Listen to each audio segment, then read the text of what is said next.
Yep.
Hello everybody and welcome to the Fall 2022 Plattsburgh State Television Live Night.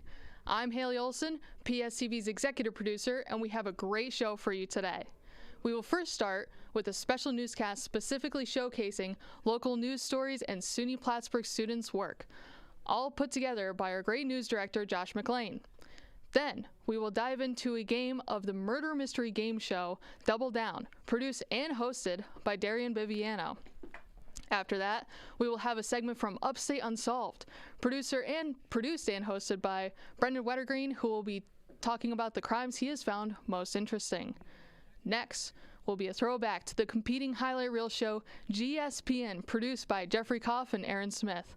Jack Sportsman is back and ready to talk more sports on Athletics Midpoint. Then, we have a special reunion of makeup competition show Beat It, produced and hosted by Dennerlein. The reunion will bring back all of the contestants. We will see how that plays out later. After that, we have a special episode of Starting Lineup, produced and hosted by Mike DeMarco, Bruce Juno, and Jason Lynch. They will be reacting to a blooper reel and previewing a very special event that will conclude today's live night. Which brings me to my next and last segment on the schedule. For I believe the first time in PSTV history, we will have a live boxing match between producers Bruce Juno and Shawn Lemieux. Who will win? Well, you'll just have to relax and enjoy the program and see who wins in the end and becomes PSTV's first boxing champions. In between all of these exciting segments, though, there will be short interviews hosted by producer Ryan Nista, who will be interviewing with each producer after their segment.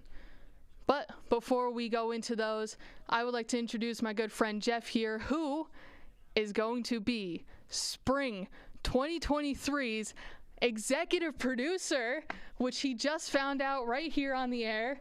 Congratulations, Jeff. How you doing today? Well, I was told explicitly I would not be surprised on live TV with that information, but very happy to be here.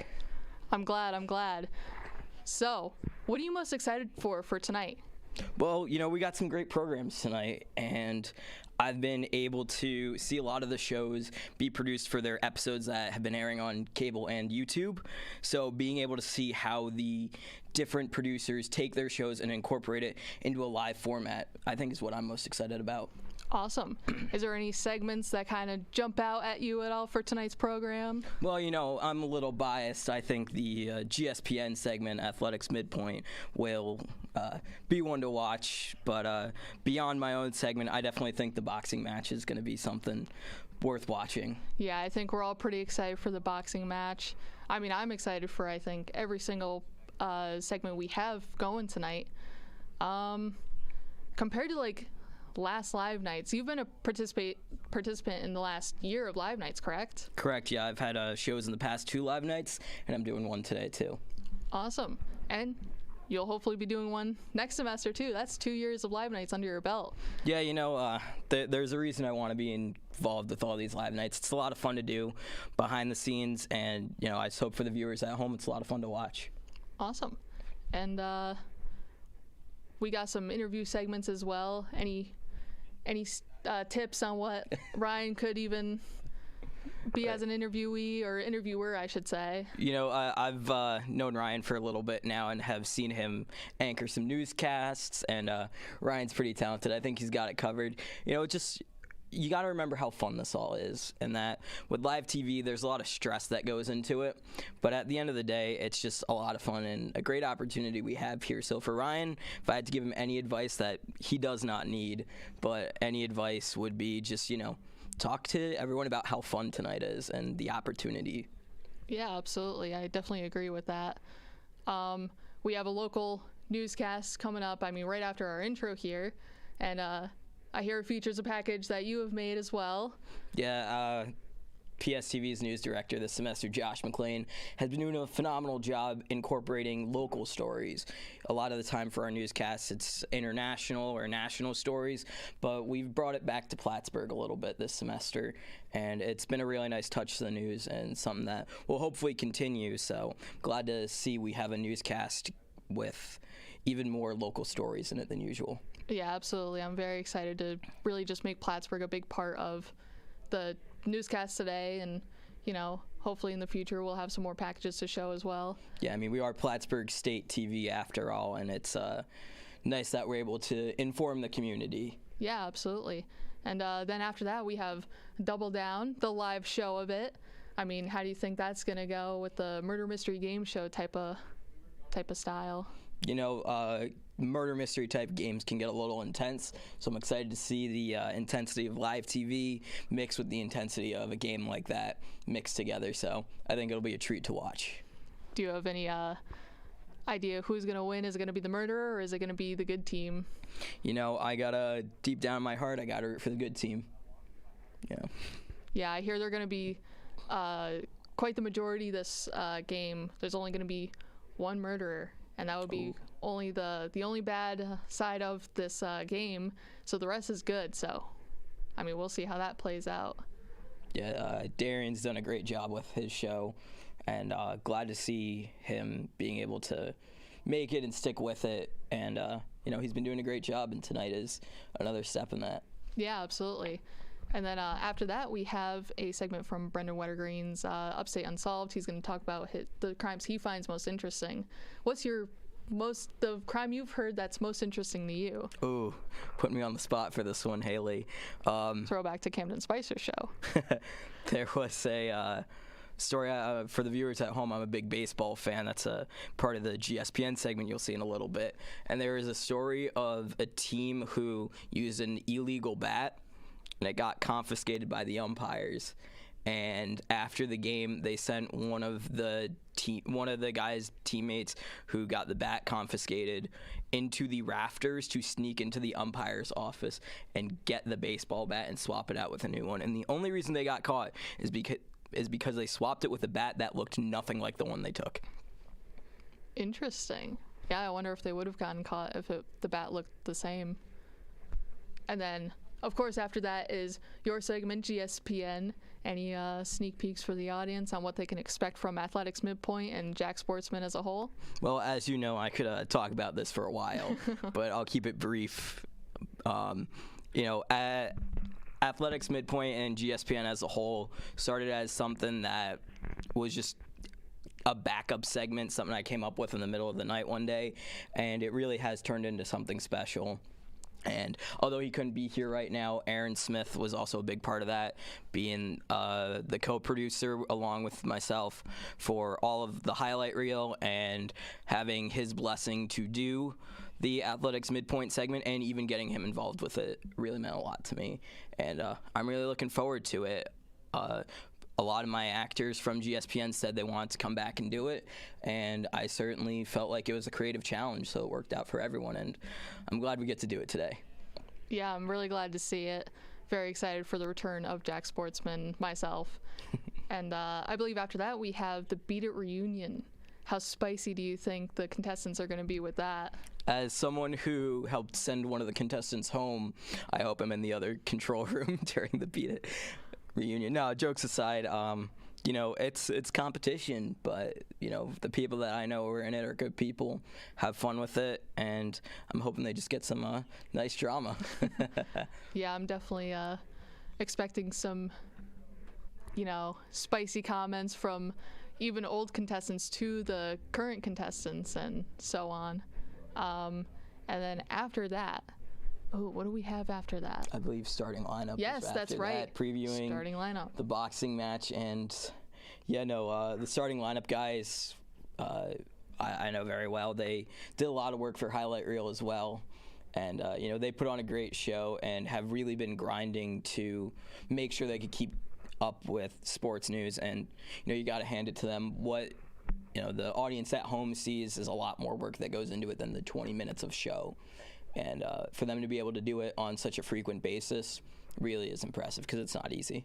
Yeah, absolutely. And they try and keep their sports up to date as much as possible after they film, try and get that turnaround time for broadcast within a couple days so that it's not old sports news anymore. Yeah, it's still pretty current. Those guys had a vision and they're really making it happen, and hats off to them for that. Yeah, absolutely. And then that leads me to the very last segment today, the boxing match. Shawn v. Bruce. How are we feeling? Who are you rooting for? Both Shawn and Bruce are my friends, so I'm rooting for a tie, personally. But, it's going to be fun to watch, for sure. I've been hearing a lot about it recently, and, I know Nate is the one producing it, and I know he's going to do a phenomenal job making it happen. And it's just going to be fun. Like you said, it's a PSTV first, at least for a while. Yeah, and, definitely. Those guys seem very passionate about wanting to do it.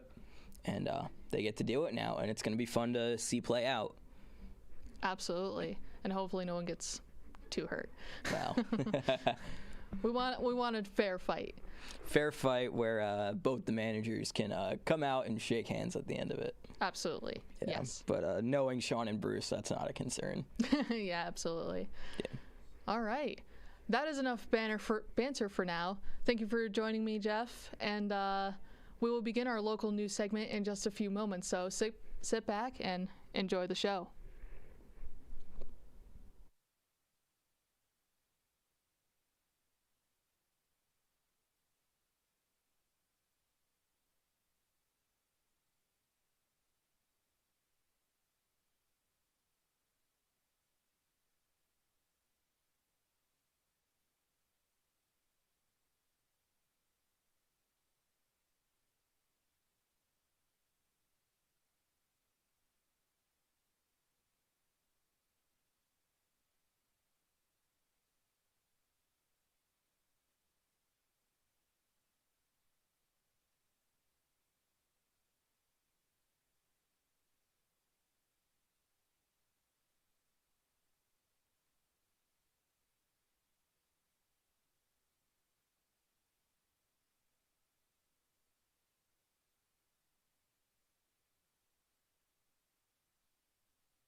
Coming right up, tensions in the war between Russia and Ukraine reach a new high as a missile kills 2 people in Poland.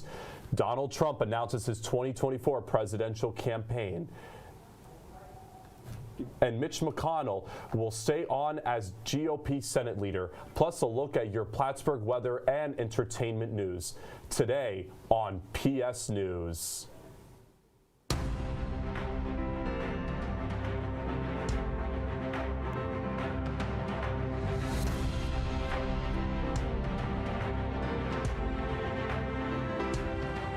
Good afternoon, and thank you for joining us for this special edition of PS News. I'm Angel Lasquez.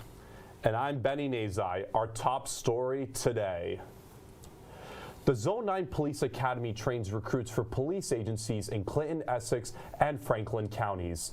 Under guidelines from the State Division of Criminal Justice Services, recruits undergo over 600 hours of training as part of the program. A recent move has won North Country. The Zone 9 Police Academy. College hopeful that the program will bring big benefits for their students. PS News' Joe Mason has the story. The Zone 9 Police Academy has a brand new home on the campus of Clinton Community College. The academy trains cadets across the North Country and is currently housed in the basement of the City of Plattsburgh's Police Department. The new venture will offer a new forensics lab and carefully crafted hybrid and online courses through the academy. College President John Kowal says both criminal justice and undeclared students may be inspired by the new improvements on campus. It's again to provide students, our students here that come to Clinton that may want to pursue criminal justice, law enforcement careers, another opportunity. Students who really haven't declared what major they wish to pursue, having this visibly on campus, having the training on campus could be a strong incentive for those students to really consider, this as a possibility for a career track. Kowal also says the academy and its members connect with the mission of the college. In our current strategic plan, one of the goals is to build on partnerships to provide pathways to our students. So this aligns very nicely, this whole endeavor aligns very nicely to our strategic plan. The Zone 9 Police Academy won't officially open until late winter, early spring of 2023. And the overall mood here is that the academy won't just benefit cadets, but students here at Clinton Community College. In Plattsburgh, Joe Mason, PS News. The Great Lakes region is bracing for what could be a dangerous and life-threatening snowstorm. Snow began falling last night, and the Buffalo area could see up to 5 feet of snow over the course of the weekend. A state of emergency has been declared for 11 counties in western New York. The lake-effect snow, which can occur when cold, windy conditions form over warmer water, could also impact other parts of the region, including Michigan, northern Iowa, and northern Pennsylvania.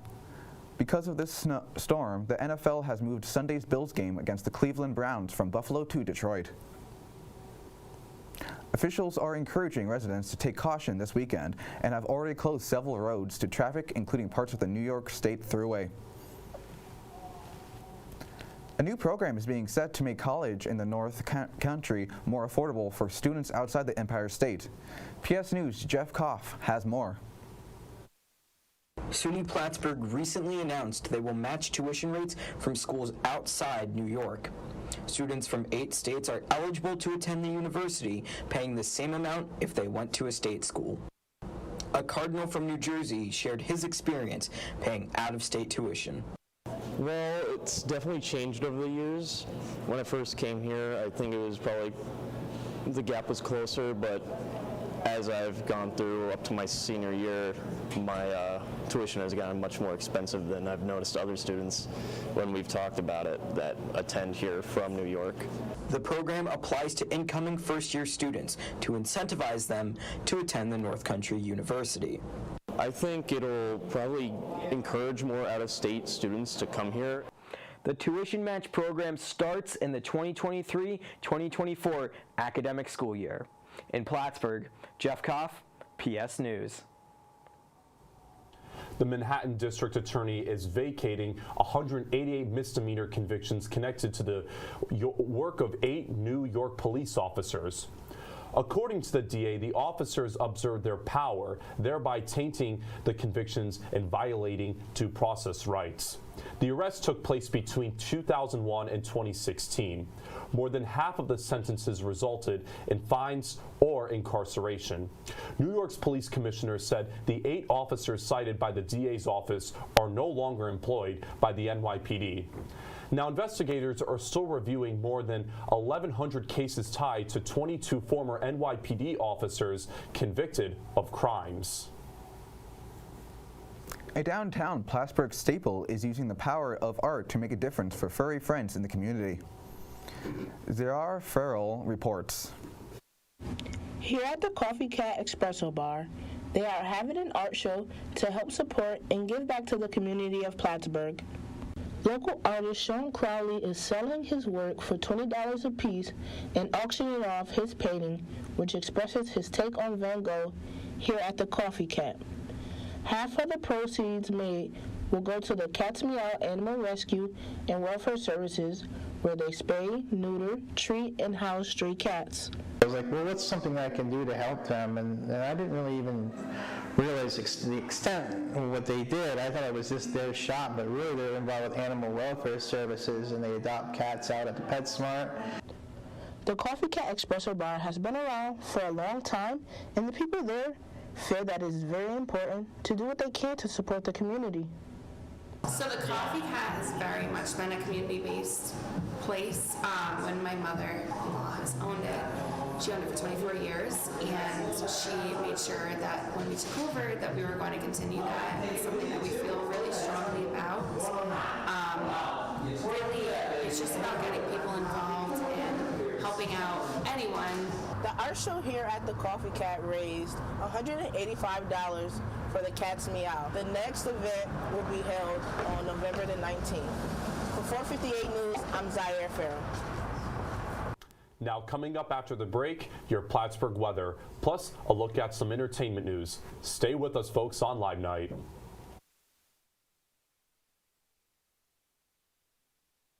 I'm Nick Benedott. I'm Angel Velasquez. And I'm Benny Nazai. I'm Jody Juliana Powell. I'm Pat Pfeiffer. Jorge Cabrera. Jamie Goodrow. And I'm Joe Mason. I'm Marcel Gibbs. I'm Zeb Ducharme. I'm Ryan Nesta. I'm Bruce Juno. No Seals. Thank you. This has been Edward Balarjan. I'm Rashida Pandey. I'm Quasi Gittins. I'm John Carduello.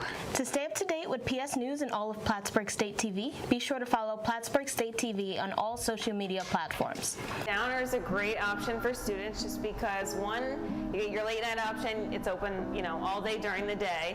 It appeals to so many different students. It appeals to the vegetarians, the vegans, any student that's avoiding gluten. With the Sundowner being right in the ACC, it's a great place for students to come meet their friends between classes, whether they want to get a quick snack, a drink, and just hang out with each other and have a good time. Good atmosphere, good music, good people. Welcome back. I'm meteorologist Marcel Gibbs, and we have taken a deep dive into the Arctic. Now we're seeing 27 for Owl's Head, 28 for Vermontville, 29 for Dannemora. Seems that we're going up. 34 for House Sable Forks, 34 for Plattsburgh. We've gone down from the 36 that we had beforehand. St. Albans City at 35 and 38 for Wilson, beating us by 2 points. Now let's take a look at your 5-day forecast. Now we're seeing Saturday pretty cloudy compared to the rest of the week, with sun at least getting a little bit in. We're seeing a high of 37 for Saturday. Sunday, partly sunny, so the sun's coming back a bit, though we take a dive a bit with a high of 32. Monday, the temperature comes back to a high of 37 with mostly cloudy. The sun's still a little bit there though, so at least we got something to look forward to. Tuesday, partly sunny, high of 38. Seems are only going up. And then Wednesday, we take a little bit down, but the sun is still there with partly sunny and a high of 36. Now that's all I got for weather. I'm meteorologist Marcel Gibbs, and this is Back to the Desk with Angel and Benny.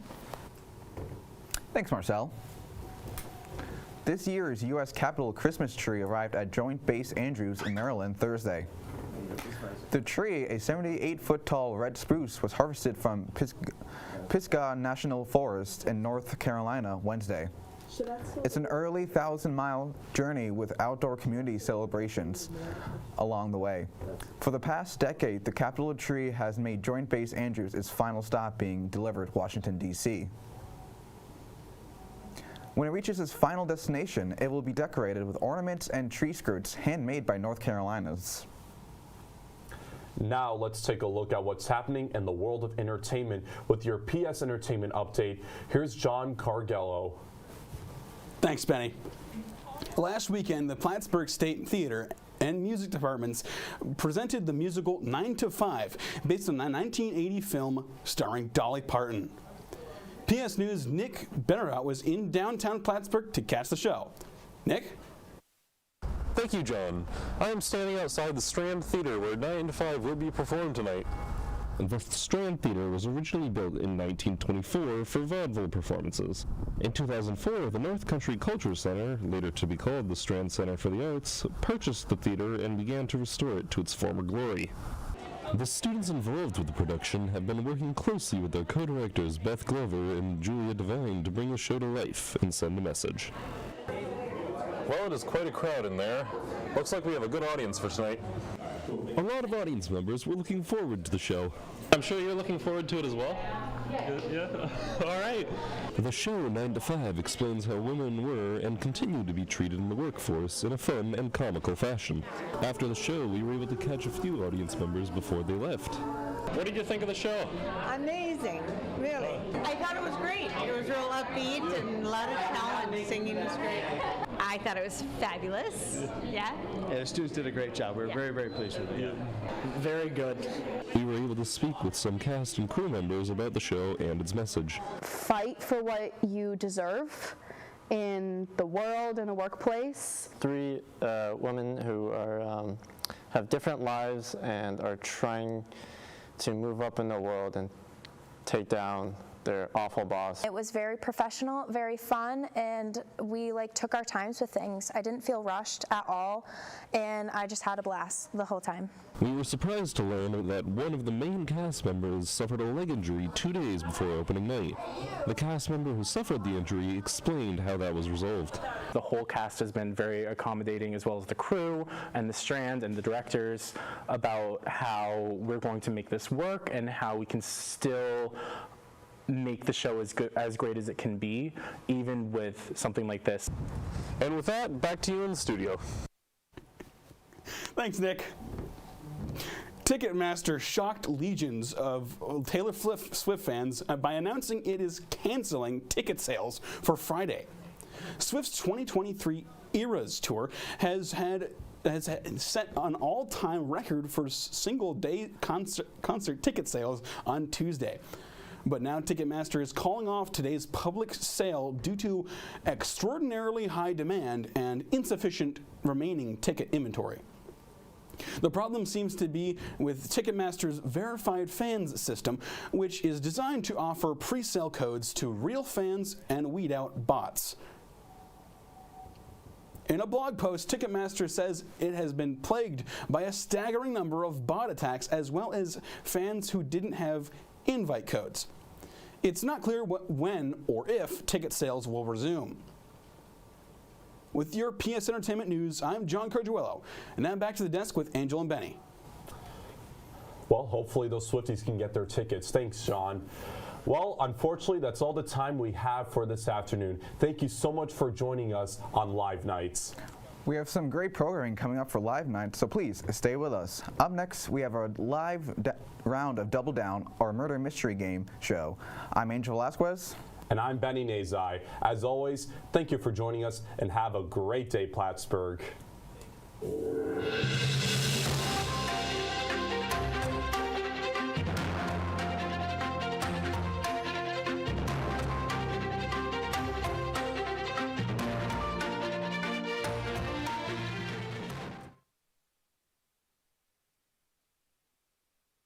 I sound all right. So then that's all that really matters, because it's really just gonna need to pick up these people right here, not so much them. All right.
Who's TD?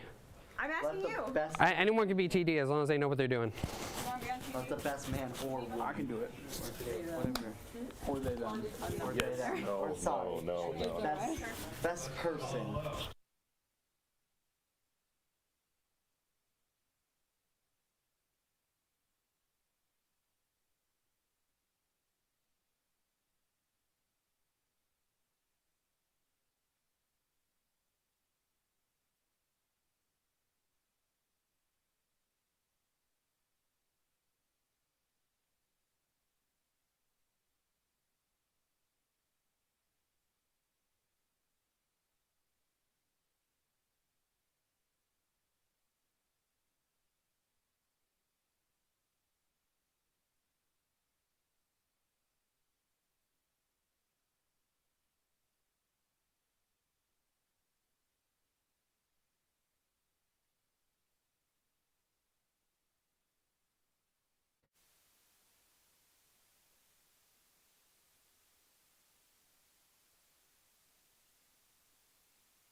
James said it sounded.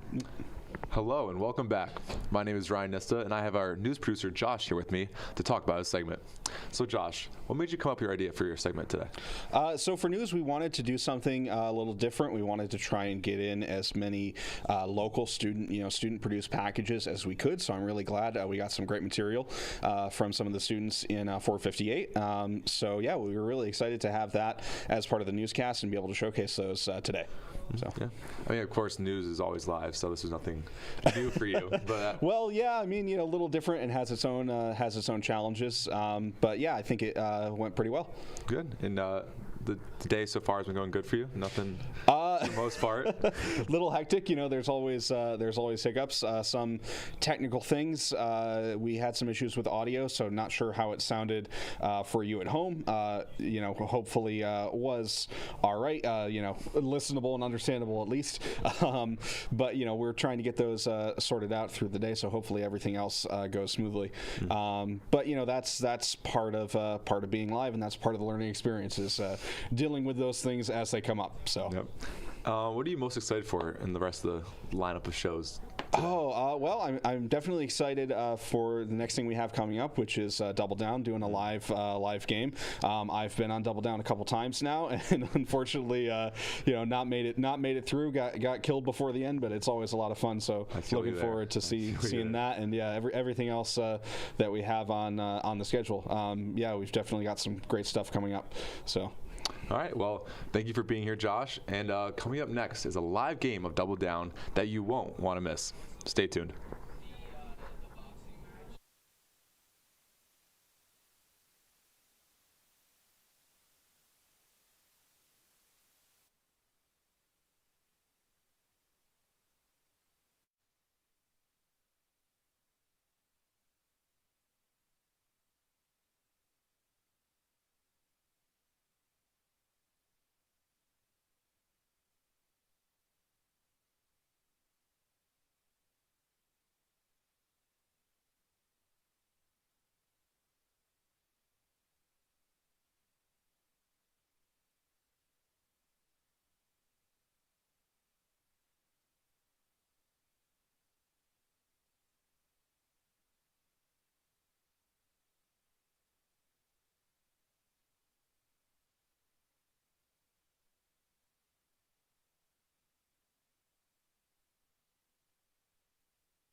Howdy everyone, and welcome to the one and only game of Double Down here on Live Night. I'm your host Darian, and we have our 6 contestants who are ready to win. For Live Night, we are going to play a special game of Double Down. It's similar to what we know and love, but with a handful of changes to make the game more exciting for the people watching at home. We even have a new role that is exclusive to this Live Night segment. This new role is the investigator. Each round, the investigator will accuse someone of being the murderer right before discussion. This accusation will be publicly announced. This accusation will also count as a vote for that player to leave, meaning that the investigator can vote twice per round. With that out of the way, let's get into the game. Among our 6 contestants, there is a murderer. This group must figure out who the murderer is and vote them out before they kill everyone. The winners of today's game will receive a $25 Amazon gift card and an invitation to the finale. Before we begin our first round, we'll have a short round of discussion. The murderer wishes you good luck on this live game of Double Down. Alrighty, and we are going to have a 1-minute discussion starting now. Dang, the murderer wished us luck. Yeah. That's good. That's nice. Is Darian the murderer? That's exactly what we thought. Could be. What? Yo, we should vote Darian out. Yeah, can we do a coup and vote Darian out? A vote for me is a vote for yourself. Oh. All right. Okay. But if we all for me is a vote vote for for yourself. ourselves, then who gets out? We all win. I think it's We random. all win. Oh yeah. Okay, yeah, probably not worth it. All right. Who is it? Who board? So what was this sick of thumbs playing up, games. thumbs down thing? I was asking if you were good or bad. Oh. You said good. So. Okay. That's good. Thumbs down. He's not answering. I was kind of confused by that. Yeah. I believe that because you didn't even know the question. Instinctual. So we know he's good. But who's the bad guy? Guys, I just want to win. You just want to win? Please just win. We all agree not to vote. Give him a pity win. Maybe should be slashed one round. All right, discussion is over. Everyone, we're going to close our eyes and go to sleep. Do not, no peeking. Okay. Everyone close your eyes. Will the murderer please wake up? Who would you like to kill?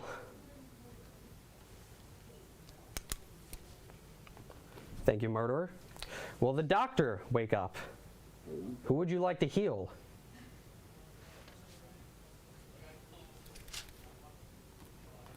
Will the investigator wake up? Who do you think is the murderer?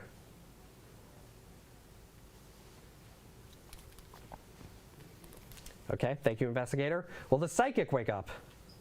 Who do you think is the murderer?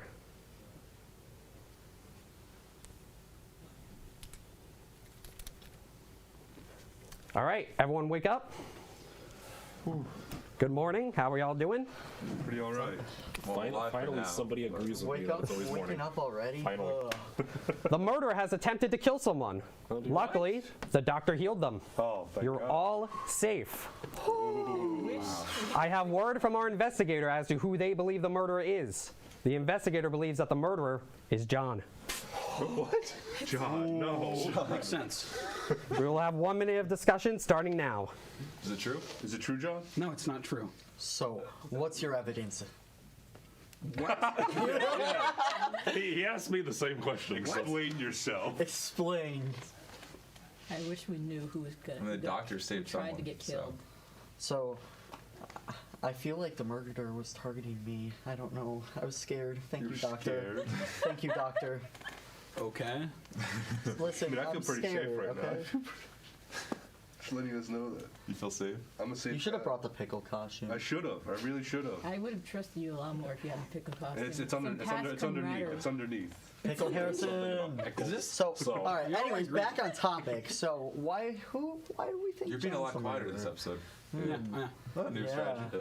Compared A to new the strategy? compared to the second I feel episode. like whenever I'm very talkative, I just talk myself into a hole. Okay. Okay, I that's feel fair like people enough. are used to you talking yourself into a hole, though, so they're just like, this quiet And you're attitude. trying to be careful this time. Well, I mean, yeah.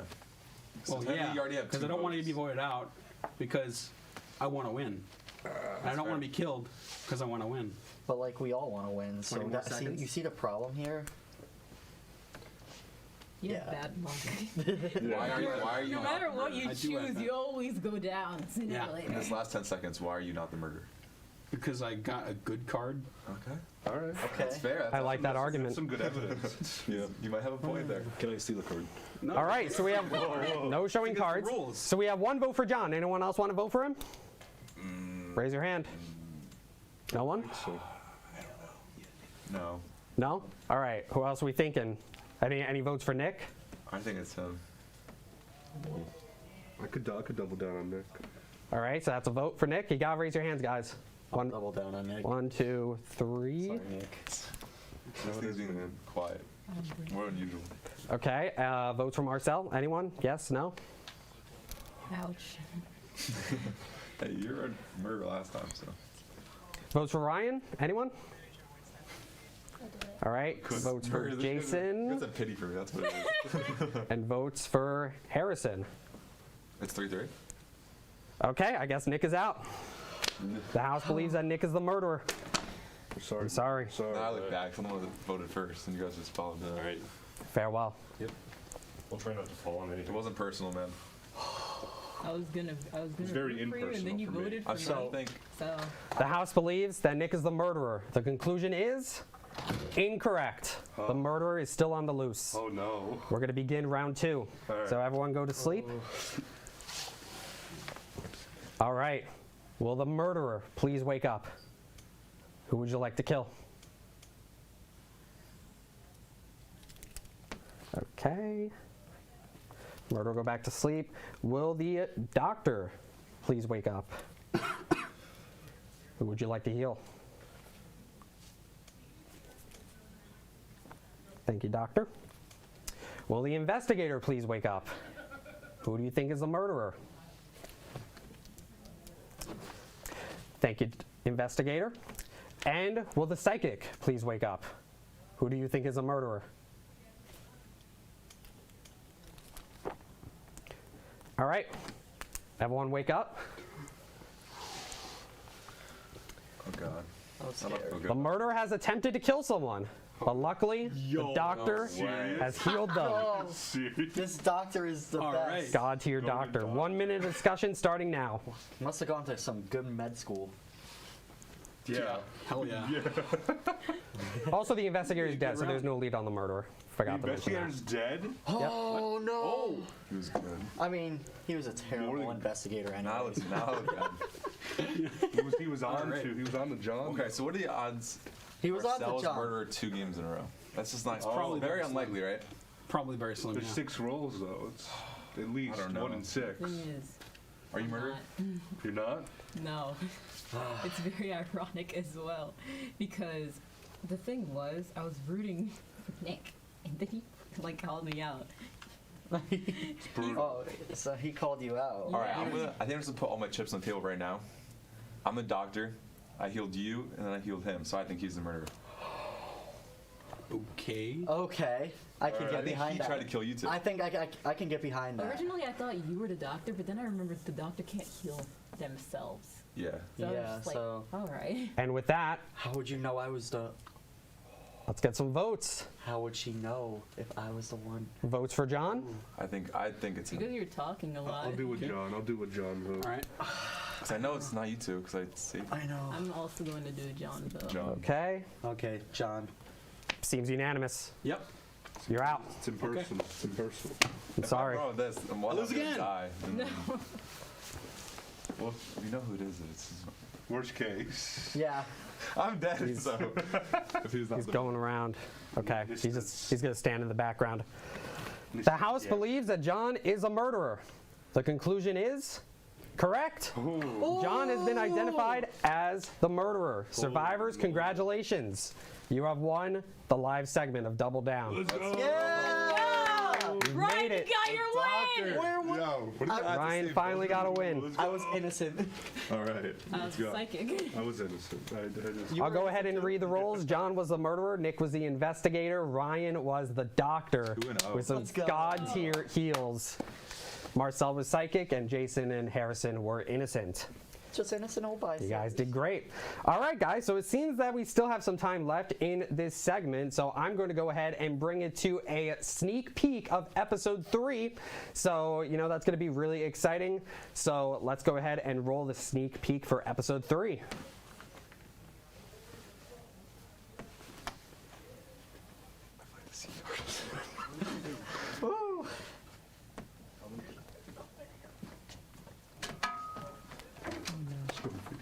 Snow video. Oh, that's crazy. I got my revenge on Nick. Let's go. If you were the murderer, I was gonna be so sad. I was like, Our sneak peek seems to. Oh. No way I could have won.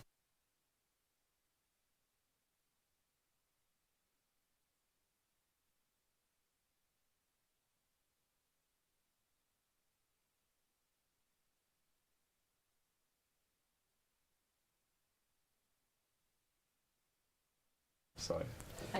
Okay, so the sneak peek seems to have perished. It has died from mysterious circumstances. So, I mean, how are y'all feeling about this win? I mean, you know, we've still got about 4 minutes left. I know Ryan here is extremely happy. You know, I couldn't sleep last night. I just kept thinking about you know, after losing 3 games in a row, this really means a lot to me. I'm just happy Nick didn't survive. That's what I want about. You guys. I don't want to spoil anything, but Ryan has definitely had a lot of trouble with this show. I don't want to spoil anything, but me and Nick got some drama going on. So. Oh yeah. I got a redemption. So And I win. I'm looking forward to facing off against Gibby again after we did the episode. So too, Gibby, I never forgot. Does that mean we're all on the All Stars now? Yep, you're all invited to the finale. Yeah, we all have an out for Gibby. Yes. All right, Gibby. Just Gibby, we're coming for you. Everyone Gibby. just collectively is mad at Gibby. I don't know why. We're crazy. We're feral for Gibby. You already said yours. What did you say? I don't know. 2 nights straight of. Me and Harrison got backstabbed. Ryan got killed. It's crazy. Gibby's got a lot. Oh, I believe we have our sneak peek ready. Is that correct? Okay. I mean, you know, we only have a few minutes, but let's go ahead and roll a sneak peek for a few minutes.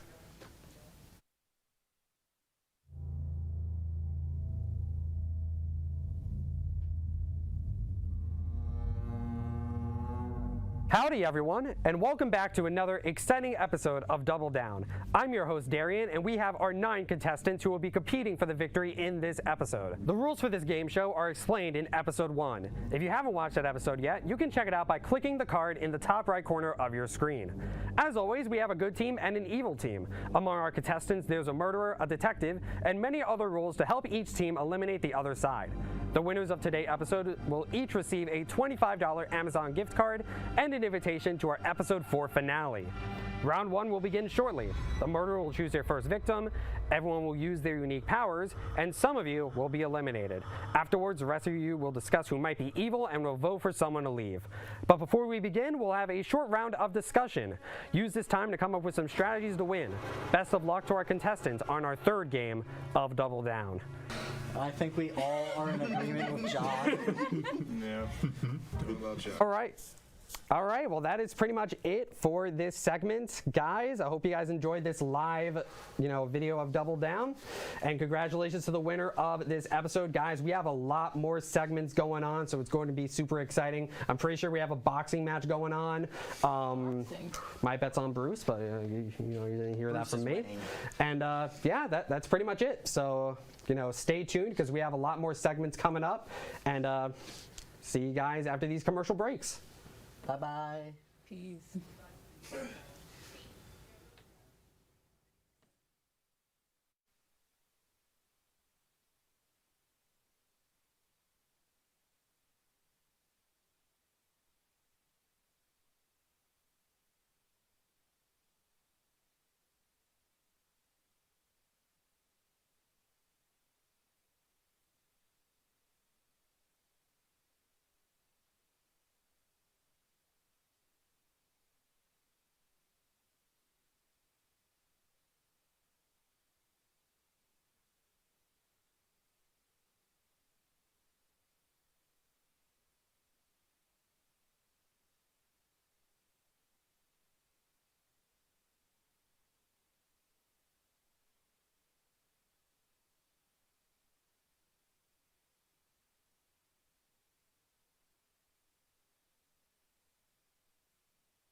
Hello and welcome to a special live night edition of Upstate Unsolved.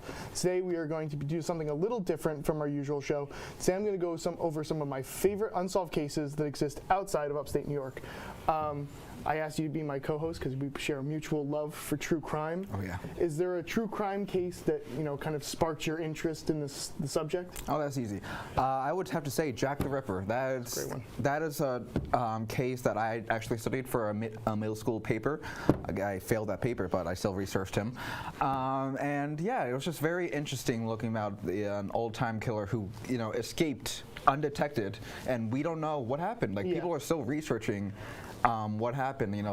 DNA analysis is still being done on like murder weapons, clothes, stuff like that. Yeah. And it's just so fascinating how this entire culture has like looked at him and like still nothing. We have no idea who it is. Absolutely. The thing about that case, it seems so easy to get away with crime back in those days. I mean, cops were walking around with like lanterns and all that stuff. So very easy. And no one was like expecting a serial killer. Like, that was like a brand new thing. He was the first. Definitely the first. But the first case I want to talk about is the 1996 murder of Child Beauty Queen pageant winner JonBenet Ramsey. This case holds a place in my true crime loving heart because it is a case that started my obsession. That being said, I'm certainly not the only person who was swept away by this case, given the fact that it was a media sensation in 1996. For those unfamiliar with the case, I'll do my best to summarize it in the next few minutes. JonBenet Ramsey was born on August 6th, 1990 in Atlanta, Georgia, the younger of two children of Patricia Patsy Ramsey and John Bennett Ramsey. She had an older brother named Burke, and the family lived in Boulder, Colorado. JonBenet won a number of child beauty contest titles, including America's Royal Miss Colorado, State All-Star, Kids Cover Girl, Little Miss Colorado, Little Miss Merry Christmas, Little Miss Sunburst, and National Tiny Miss Beauty. On the morning of December 26th, JonBenet's mother discovered a note on the stairs leading upstairs that read, "Mr. Ramsey, listen carefully. We are a group of individuals that represent a small and foreign faction. We respect your business, but not the country that it serves. At this time, we have your daughter in our possession. She is safe and unharmed. If you want her to see 1997, you must follow our instructions to the letter. You will withdraw $118,000 from your account. $100,000 will be in $100 bills, and the remaining $18,000 in $20 bills. Make sure that you bring an adequate size attaché to the bank. When you get home, you will put your money in your brown paper bag. I will call you between 8 and 10 a.m. tomorrow to instruct you on delivery. The delivery will be exhausting, so I advise you to be well rested. If we monitor you getting money early, we might call you early to arrange an earlier delivery of the money and hence an earlier pickup of your daughter." Wildly worded ransom note. And just because it certainly comes into play, a very important part of that letter is the money required for the ransom. So it's $118,000. We'll get into this. Spoiler alert. $118,000 is roughly the same amount that the father, John, had received from his company for his holiday bonus. So that kind of led police to think this is someone that either has access to his financial records, so they're already kind of in. This is someone that he works with, and kind of in a weird way, is this John Ramsey himself? Like, is this the father? I've actually looked at this case before because I did find it interesting. And are you going to talk? Are you going to mention? I don't know about your script. So are you going to talk about the we situation, the I situation? Yeah. So there is a little bit of a kind of a grammar thing of like, is this just a single individual?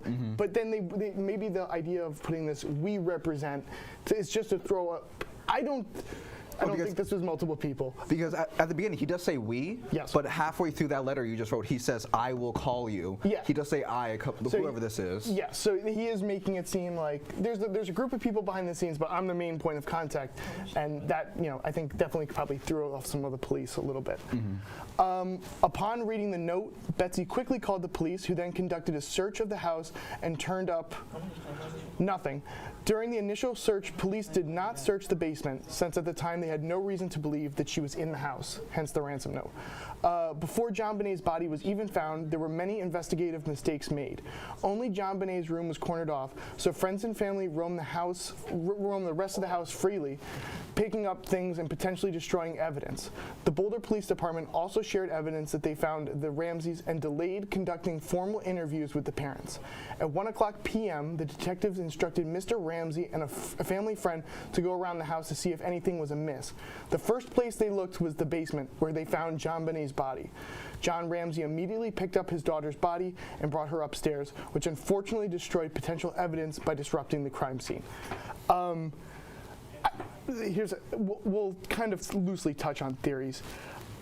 One thing I always kind of found wild about this was that, like, the police, sure, okay, I can understand why they didn't search the house, because you get a ransom note, you don't expect the child to be in the house. Yeah, exactly. You're expecting her to be in a different location.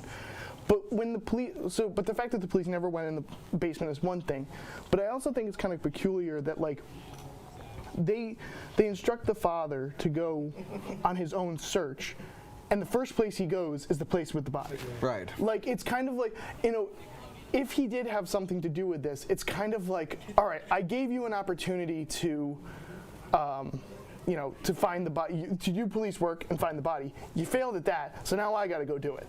And so I think that there is a little something of like, that, like, he didn't just go like, let me look in her bedroom again, or let me look outside again, or whatever. It was, oh, you want me to go look for myself? Okay, I'm just gonna go find the body. Exactly. Like, usually, if you're looking for something, it's usually the last place you look. But this guy, literally first place you look. He was quick to jump on it. Either he should be a detective, or or something. He's up to something. Yeah.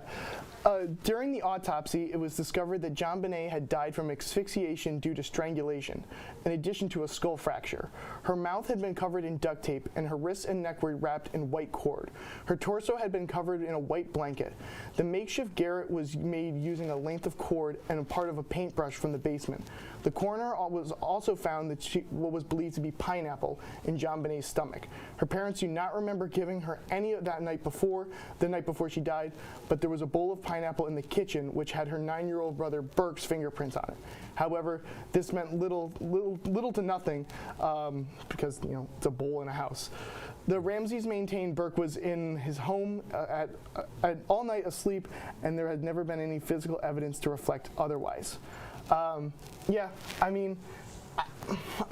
We'll touch on my theory, but this certainly takes. I feel like your theory and my theory like co-align. Yeah, they're kind of meeting, which I guess is good. It means they're on the same wavelength.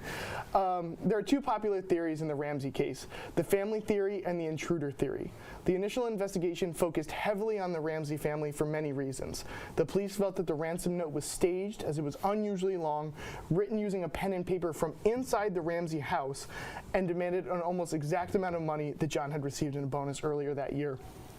Additionally, the Ramseys were reluctant to cooperate with police, though they later said this was because they feared the police would not conduct a full investigation and target them as easy suspects. However, all three members of the immediate family were questioned by investigators and submitted handwriting samples to compare to the ransom letter. Both John and Burke were cleared of any suspicion of writing the note, although there was Patsy was kind of inconclusive and was not cleared by her handwriting sample. This analysis was not further supported by any other evidence. Despite a larger pool of suspects, the media immediately focused on JonBenét's parents, as they spent years under harsh limelight of the public eye.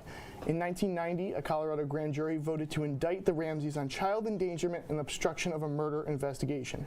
However, the prosecutor felt that the evidence did not meet the beyond reasonable doubt standard and declined to prosecute. Yeah, they kind of fell into the media sensation of it, right? This was something that kind of started local Colorado news and then just spread like wildfire. Exactly. Which I think is interesting. It's a popular little girl, so media, of course, is going to look at that. Absolutely. And it's just one of those things where it's like they kind of they started to become like TV personalities, where they were like always giving interviews and always doing this, and it was kind of their fear and their anger of this felt very kind of forced. So there's something can be said about that. John Bonet's parents were never officially named as suspects in the murder. Alternatively, the intruder theory had lots of physical evidence to support it. There was a boot print found next to John Bonet's body, which did not belong to anyone in the family. There was also a broken window in the basement, which was believed to be most likely the point of entry for an intruder. Additionally, there was DNA from drops of blood from an unknown male found on her underwear. The floors in the Ramseys' home were heavily carpeted, making it plausible for an intruder to have carried John Bonet downstairs without waking the family. One of the most famous suspects, however, was John Mark Carr. He was arrested in 2006 when he confessed to killing John Bonet by accident after he had drugged and sexually assaulted her. Carr was eventually dismissed as a suspect after it was revealed that no drugs had been found in John Bonet's system. Police could not confirm he was in Boulder at the time, and his DNA did not match the profile generated from the samples found. This guy is just kind of a lunatic. I mean, he's definitely a criminal, but like he kind of fell into that thing of like that, like a lot of criminals have for some reason, which is they start taking credit for things that they want attention. Yeah, like upon like my research, it was like discovered that like at the time he had like been spotted in like Baltimore, so it's like he just wanted like credit, I guess, which is so weird. Be like, you know what I'm gonna do? Take credit for a child murder. I mean, serial killers and children are kind of like the same thing. They'll throw a fit just to get the mommy and daddy's attention. Yeah, exactly right. My personal theory of what happened to John Bonet is that she was killed accidentally by her brother Burke, and I believe that once the parents had realized what happened, they worked to cover it up. They most likely did this as a way to ensure that Burke did not get any legal trouble and prevent themselves from facing any prison time. Some things I feel add substance to this theory is the fact that John Ramsey was the one that ultimately found his daughter. Beeline there. He just went right there, and that the ransom note was written from stationery from inside the home. I just think that that's kind of... I also agree with the brother thing, because I don't remember where, but I did research a little about this in my, midnight, because I was bored. And they mentioned, like, how the police also considered the brother a suspect. And they even, like... he had like some kind of past. I don't remember, like something happened in his past where he was like a little violent, but I just can't remember what. He was just kind of like in the past they had said that he was sort of overly violent towards his younger sister, and it wasn't he was malicious or anything like that. It was just that like he kind of went above and beyond a little bit of like the sibling teasing and like the sibling roughhousing. It was like, where you would kind of like, whatever, you punch your sibling in the arm or something. His was like right to the face, and it was like, yeah, maybe he's just a little, hyper and rough, but it's kind of been a constant thing. And so I think the kind of the pineapple theory exists, that Burke was eating pineapple, and just kind of being like a annoying little sister. John Bonet had come over and popped a piece of pineapple, despite the fact that, as I read, she didn't like it and was kind of actually like allergic to it. And so she just ate a piece of pineapple and just kind of in a fit of like, I'm upset with you, he just knocked her over the head with a flashlight. Right. But yeah, so. It's just that would explain why the parents were so weird about it, the situation. Like, I remember like seeing interviews of them, and they were like, it's like they weren't afraid of the person getting caught. They were afraid of the person being caught. Like, I feel like they were watching them. They were like some like standoffish about some kind of things. Like they were hiding something. And like if it was either one of them, either parents, I feel like the other would instantly turn on the other, because these are parents. Like they care about the children. And I also got to say, I think a little something. Again, it's like, but John Bonet was a pageant girl. Her mother was, because of that, was a pageant mom. I think that there is kind of like the stereotype that like pageant moms kind of have a flair for the dramatic. And so I think that's what led to this. But yeah, I guess we'll never know, or maybe DNA will prove it one time. Maybe one day. No matter what, it's an awful situation. Either it's the family's theory or it's the intruder theory. It's just like there's no happy ending, and all we can do now is just hope for the truth that one day. Absolutely. That's all the time we have for this episode of Upstate Unsolved. Thank you so much for joining us for this live edition. And coming up next, we'll have a special look at GSPN. Stay with us.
and I'm here with Darian from Double Down to talk about his segment.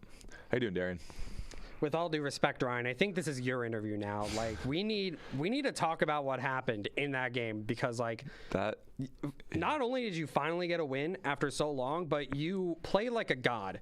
Not only did you heal 2 people in a row, but then you just immediately expose a murderer after that. Like, you just embarrass the murderer. So like, how do you feel about that? That, like, honestly, you know, it was a long time coming. Felt great to finally get a win. I was wrong. I tried to get Nick out, and he was the inspector, so I was 1 for 1. But yeah, I had some clutch saves. I had to save Harrison because he's such a likable dude. yeah, I can't have him dying. Who wouldn't heal Harrison? I probably would have healed myself, but you know, due to it being a live segment, that power was taken. Yeah, back. Doctor could not self-heal for the live night segment. But no, that was a crazy game, and I'm happy my guess was right, because if not, then it would have backfired very quick. You carried. I mean, to be fair, investigator did accuse the murderer first. In all fairness, true. That people forget about that. You carried that game with your back and everything. It was almost a very quick game if we all voted for John. Could have happened. Yeah. But how's your live night going so far? It went well. I mean, it was just a really quick game, had a lot of fun, and we got a lot of winners that we can expect in the finale. So that's a lot to look forward to in that finale. A lot of, obviously, all the winners returning. Absolutely. A lot of drama that's been brewing since episode 1. I'm really excited to be a part of it and, for sure, to see how it unfolds. Now, we have a long lineup of shows left for live night. Is there one in particular you're looking forward to, or? Oh, well, I mentioned in my segment the boxing match, of course. I mean, that's sort of just our main event, so hopefully we can see that soon. Who do you got winning that boxing match? I think it's going to be Bruce, personally, but, it could go either way. He is the favorite. I'm not much into, like, boxing or anything, so we'll have to see what happens. Right. Shawn is just... I think I said this in the preview as well. He's sort of just a precious boy. I don't want to see him get his butt kicked. He's a good I don't want to dude. see it happen. He's so nice to everyone. He is. So I don't know. We'll just have to see what happens. All right, we will. Well, thank you for being here, Darian. Of course. Coming up next will be an interview with Upstate Unsolved's producer, Brendan. So stay tuned.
Hello and welcome back. I'm Ryan Nista, and I have Brendan here to talk about his segment, Upstate Unsolved.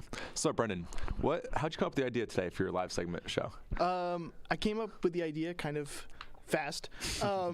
Originally, I was gonna have people on the crew talk about their favorite, like not even their favorites, but like their hometown crimes. That they committed, or that? I wish that they committed. If we got brought in a killer, that'd be great.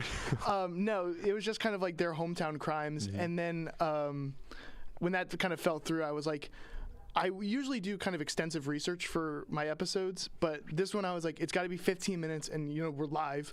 So I was like, I'll just talk about my favorite crime, which is a wild statement, but my favorite crime, because I kind of know it by heart. I kind of know the facts of it, so like nothing that comes up on the teleprompter would be a surprise. It's just kind of like the story, you're just retelling it, which I thought which went well.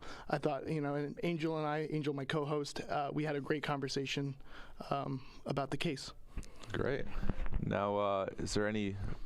We got a long lineup of shows still to come on Live Night. Is there any you're looking forward to specifically, or? I am super excited for Nate's show. The boxing match, the fight of the century, the fight of PSTV. I'm really looking forward to it.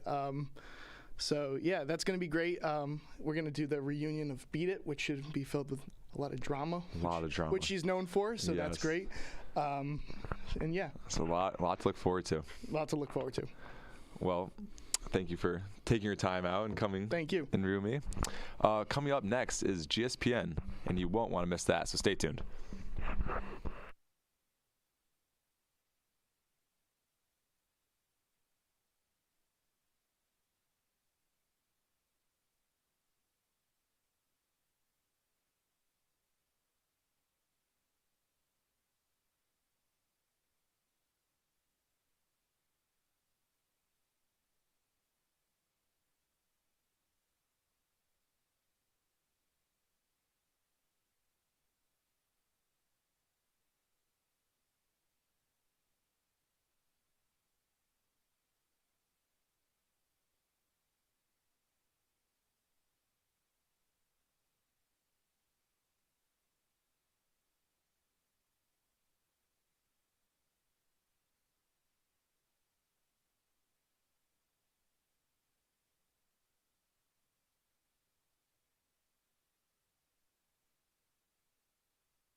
Hello and welcome to Athletics Midpoint with Jack Sportsman on your home for sports, GSPN.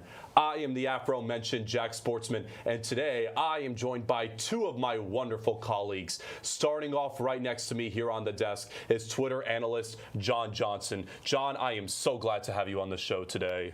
This might be a hot take, but I'm happy to be here, Jack. Better call my chair the hot seat because my takes are going to be fire.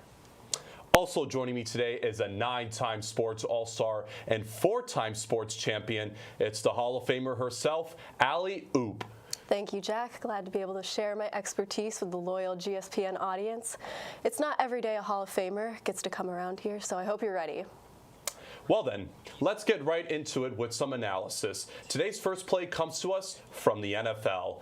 All right, in this play, we see the Colts line up in a very odd formation. On 4th down, they decide to have everyone but the quarterback and the center line up on the right side of the field. And well, it ends about as well as you'd expected. So Allie, why don't you just play us through this one? Well, Jack, as a sports Hall of Famer, I like to think I know a thing or two, and this play was beyond crazy. I mean, this is the kind of play that a coach would run if they have their money on the other team. It's just not good fundamentals to be running a football game like this. Sorry, Allie, but I'm going to have to disagree with you. This might be a hot take, but I thought this play was genius. I mean, clearly the offense thought the quarterback smelled weird. That's why they all grouped up on the other side of the field, to protect their noses. Sure, it won't win you the game, but is a win really worth putting up with funky smells? Well, you two make some very phenomenal points, but let's switch gears now as we turn to the MLB. So on this play right here, the ball is hit into left field. And as the fielder goes to get the ball, he takes his eye off of it and completely misses. After it rolls to the wall, the fielder picks it up and throws a strike from about 300 feet away to get the runner out. So guys, let's break down this very, very crazy play. Well, this might be a hot take, but I think this play is horrible. Sure, he got the out, but this dude was just trying to show off. Call it a hot take, but I think he missed it on purpose. John, I'm going to have to agree with you on this one. This is just bad baseball right here. My uncle, he used to say, keep your eye on the ball, or the ball will hit you in your mouth. I mean, you have to remember the fundamentals, and part of that is paying attention to the game. If I had made a mistake like this, I would have been cut the next day. But this Hall of Famer makes no mistakes. Well, great work, guys, but I'm in just awe of that throw he made. Of course, a throw like that is easy for me, but it was still cool. Anyways, moving on to our final play, and for this one, we're sticking with the MLB. In this play, a Yankees player hits the ball right off of the top of the wall, thinking he has a home run as he rounds the bases only to be thrown out. It appeared everyone in the whole stadium thought it was a home run, including the first base coach who high-fived the batter while he rounded first base. So guys, what do you honestly have to say about this play? Well, Jack, that's just not good baseball. As a professional, it's important to know the rules of the game that you're getting paid millions to play. A home run needs to go over the wall, not off of it. This might be one of my colder takes, but I think this play was not only perfect, but intentional. By pretending it was a home run, he very well could have confused the defense long enough to run home. He knew it wasn't a home run, so he tried to trick the other team into thinking it was. Genius play right there. Wonderful job, guys, but as always, sadly, that's all the time we have for analysis. But keeping on the theme of baseball, Yankees outfielder Aaron Judge hit 62 home runs this past season, an American League record. So what's everyone's thoughts on this very historic milestone?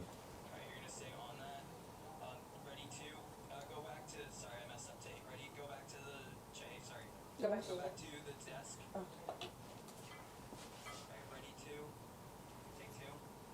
I mean, it's just incredible. Aaron Judge can now say he's hit the most home runs in a single season without having to testify in front of Congress. A surprisingly true fact. Yeah, this might be a hot take, but I think this Judge guy is pretty good at baseball. That's not really a hot take at all. Of course he's good at baseball. In fact, a lot of your takes aren't hot. Do you just start that with every sentence? This might be a hot take, but no, I don't. Sometimes I say it's a cold take. Well, folks, we were not the only people in awe of Judge's achievement. In fact, it felt like most of the country was rooting for the 6'7" outfielder. But in the crowd of cheers, one voice stood out amongst the rest. As acclaimed actor, beloved actor, actually, that's not right either.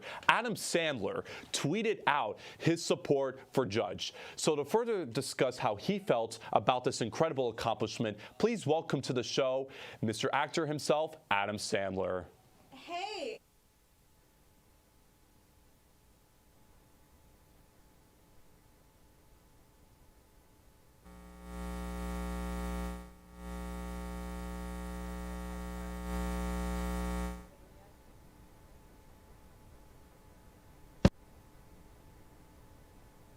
Taking time out of your very busy schedule, Adam. Yeah, well, we're in between filming scenes for Grown Ups 3. I've been trying to get them to make Click 2, but they keep telling me, Adam, nobody clicks things anymore. So I'm stuck doing Grown Ups 3. But yeah, I love talking about sports with the sports guy. It's sportsman, actually. But anyways, with any historic event, Hollywood always wants to put their spin on it. That's why the story of Aaron Judge's season is being adapted into a major motion picture. Directors such as Spielberg and Abrams and Cameron were up for the job, but in the end, it was indie director Mikey Saber that won it out. And Mr. Saber joins us now to talk about the movie. Thank you, Jack. I was just going to say I'm in awe of what Mr. Judge has accomplished. He's to what baseball, what Citizen Kane is to film. He has changed the game, and that is why for the Aaron Judge movie, I had to cast a perfect person. So this holiday season, started my new movie, Aaron Judge the Musical. The titular character will be played by none other than Zendaya. What a great choice, Mr. Saber. Hopefully you can shake it up with that movie. But sadly, we've got to let you go. Thanks for coming, though. It was my pleasure, Jack. I always enjoy indulging in the athletic arts. As they say in the film industry, goodbye. Well, moving on with our show, we asked both our great analysts what their favorite sports movie is and why they love it. So let's start with Allie and her pick. Well, Jack, I gave it a lot of thought, and I decided that my favorite movie is Space Jam. I know they're just cartoon characters, but seeing the Toon Squad play high IQ basketball, getting physical in the paint, and just having good fundamentals makes me enjoy the movie so much. I'm not sure that's 100% accurate, but we don't have time to unpack that. So, John, what do you have to say for us? Well, my favorite sports movie is Rocky. I know it's kind of a hot take, but I just love a good underdog story. How is that a hot take? Rocky is regarded as one of the most influential sports movies of all time. It's quite possibly the coldest take you have. Look, I'm going to have to stop you right there, actually, Allie, because I agree, that is kind of a hot take. I mean, a movie where you have the character that loses at the end, Jack Sportsman here, he's a winner, and I only root for winners. Besides, Rocky can't even come close to my favorite movie. That's right, Field of Dreams. Are you talking about the movie with ghost baseball players? No, I'm talking about only the greatest movie ever. You know, if they build it, they will come. A Catch with Dad, The Cornfields. How could you not love this movie? It's so perfect. I don't know. This is kind of a hot take, but ghost baseball players just aren't scary. Not sure why they'd make a horror movie with such non-threatening villains. Hold on a minute. Did you just call Field of Dreams a horror movie? Field of Dreams highlights the nostalgic feeling of baseball with a feel-good story about family. How could you not love that? Whoa, Jack, calm down. It's just a movie. Just a movie? It's not just a movie. It's my life. Then you must have a pretty sad life. That's it. Get out. Get out of my studio right now and never come back. Both of you are a disgrace. Leave. Leave at once. This might be a hot take, but no one should get that worked up over a movie.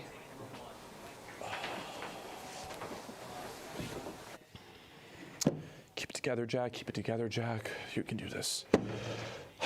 Okay. Well, Here at GSPN, we have recently spent millions of dollars and hundreds of hours of sensitivity training in an effort to bring baseball's bright stars back from beyond. Sadly, that didn't work. So we're stuck with this guy instead. Coming all the way from 1922, please welcome back from the dead, the captain of the Plattsburgh Shoe Buckles baseball team, Cobalt Leg O'Shaughnessy.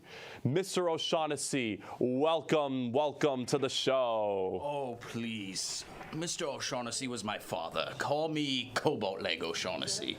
Oh, okay. So to start off, why don't you tell the audience here a bit about your career and, for those who might not have heard of you? You mean to tell me there are people that have never heard of the great Cobalt Leg O'Shaughnessy? That's absurd. I was the best baseball player in this here whole country. Even the great Biviano would quake in his boots when he had to face the old Cobalt Leg. Wow, very fascinating. So how did you get that very iconic nickname of Cobalt Leg? You would have someone on your show and you don't even know how they got their name? Shame on you, Mr. Recreation Gentleman. It's sportsman. Why does everyone keep getting that wrong? Shush, you 21st centuryer. I will tell you the tale. So one day, I stepped up to the plate against this rookie, see? This kid threw the fastest pitches I had ever seen. I mean, how was someone supposed to catch up to 79 miles per hour? But for as quick as he threw, he pitched just as wild. Poor kid couldn't find the strike zone and hurled the rock right at my shoe. The ball bounced off the buckle and knocked the polish clean off it. Eventually, the rust on the buckle caused my shoe to turn cobalt blue. So that's how you got the name? What? No. I got the name Cobalt because that's my favorite element, and Leg because I like to kick people on the field. So what was the whole point of the story about the shoe buckle then? I do protest. Do you have somewhere better to be? I get paid $15,000 a year to play this game, so if either of us is wasting their time, it's me, Buster. $15K? That's right, $15,000, 75 for playing the game, and 75 for working in the lumberyard during the off-season. I was the highest paid player in my day, and for good reason. Yeah, but the highest paid player, is making $43 million per season. $43 million? Gee willikers, who does he play for, the U.S. Treasury? No, he plays for some guy named Steve, as a matter of fact. Steve? You don't mean Steve from the regiment? I thought that guy was a lunatic wanting to put dog food in a can. Guess he had a smart noggin on him after all. Well, I hope he made his money before the market crashed. The market did what now? Yeah, after the war, things were good, but then the market took a nosedive, causing the Great Depression. But we eventually get out of it, right?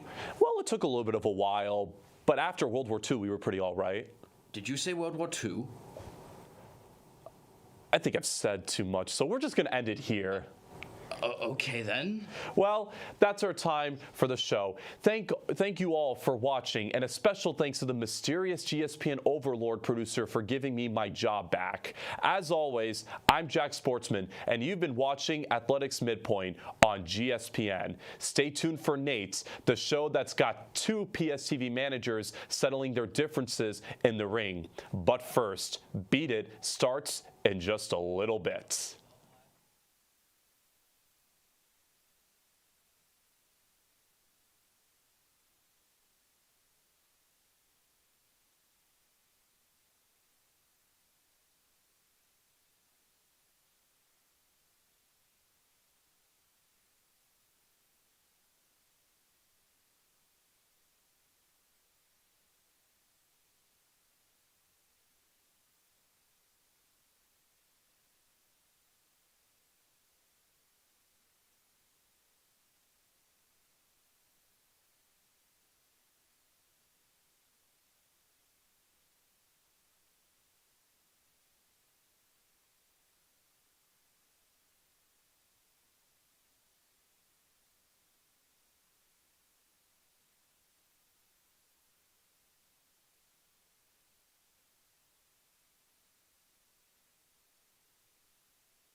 well as Every 5 too. minutes.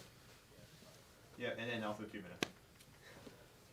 Not every 2 minutes, just the last 2. Every minute. Okay, you say tell me every 5 minutes, and then when there's only 2 minutes left, you say let me know there's only 2 minutes left. And then 1:30.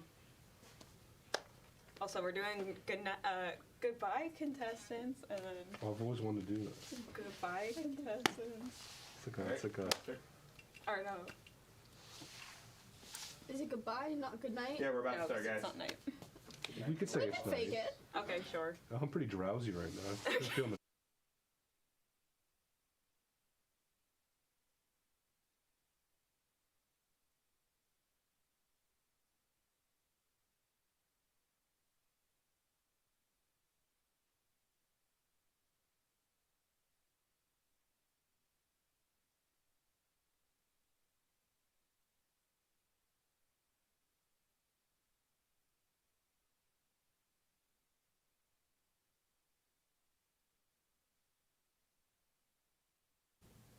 Hello and welcome to the reunion of Beat It, our makeup competition show. We are preparing for the finale of Beat It. But here we have a reunion of the contestants, those eliminated and those competing. On the right of me, we have our eliminated contestants. We have Ixie, Zanaya, and Maeve. And to the left of me, we have our top 2 who will be competing in our final challenge and win $100. Beside me, we have Alyssa and Cameron. Now, starting tonight, she was unfortunately eliminated first. However, she did make a run for her money. Ixie, please tell me about what was it like to be eliminated first off of Beat It? What's it like to be a loser? Loser. Excuse me? Loser. Loser. Oh my God. Hi, Ixie. It was a tactical play to lose. You know, they couldn't handle my expertise, I think. So you're saying you eliminated yourself first on purpose to allow the other contestants a chance to win? Yeah. That is the biggest excuse in the book. Like, you can't handle me, Show so me the I'm book. going to throw it. Show me the book. I dare you.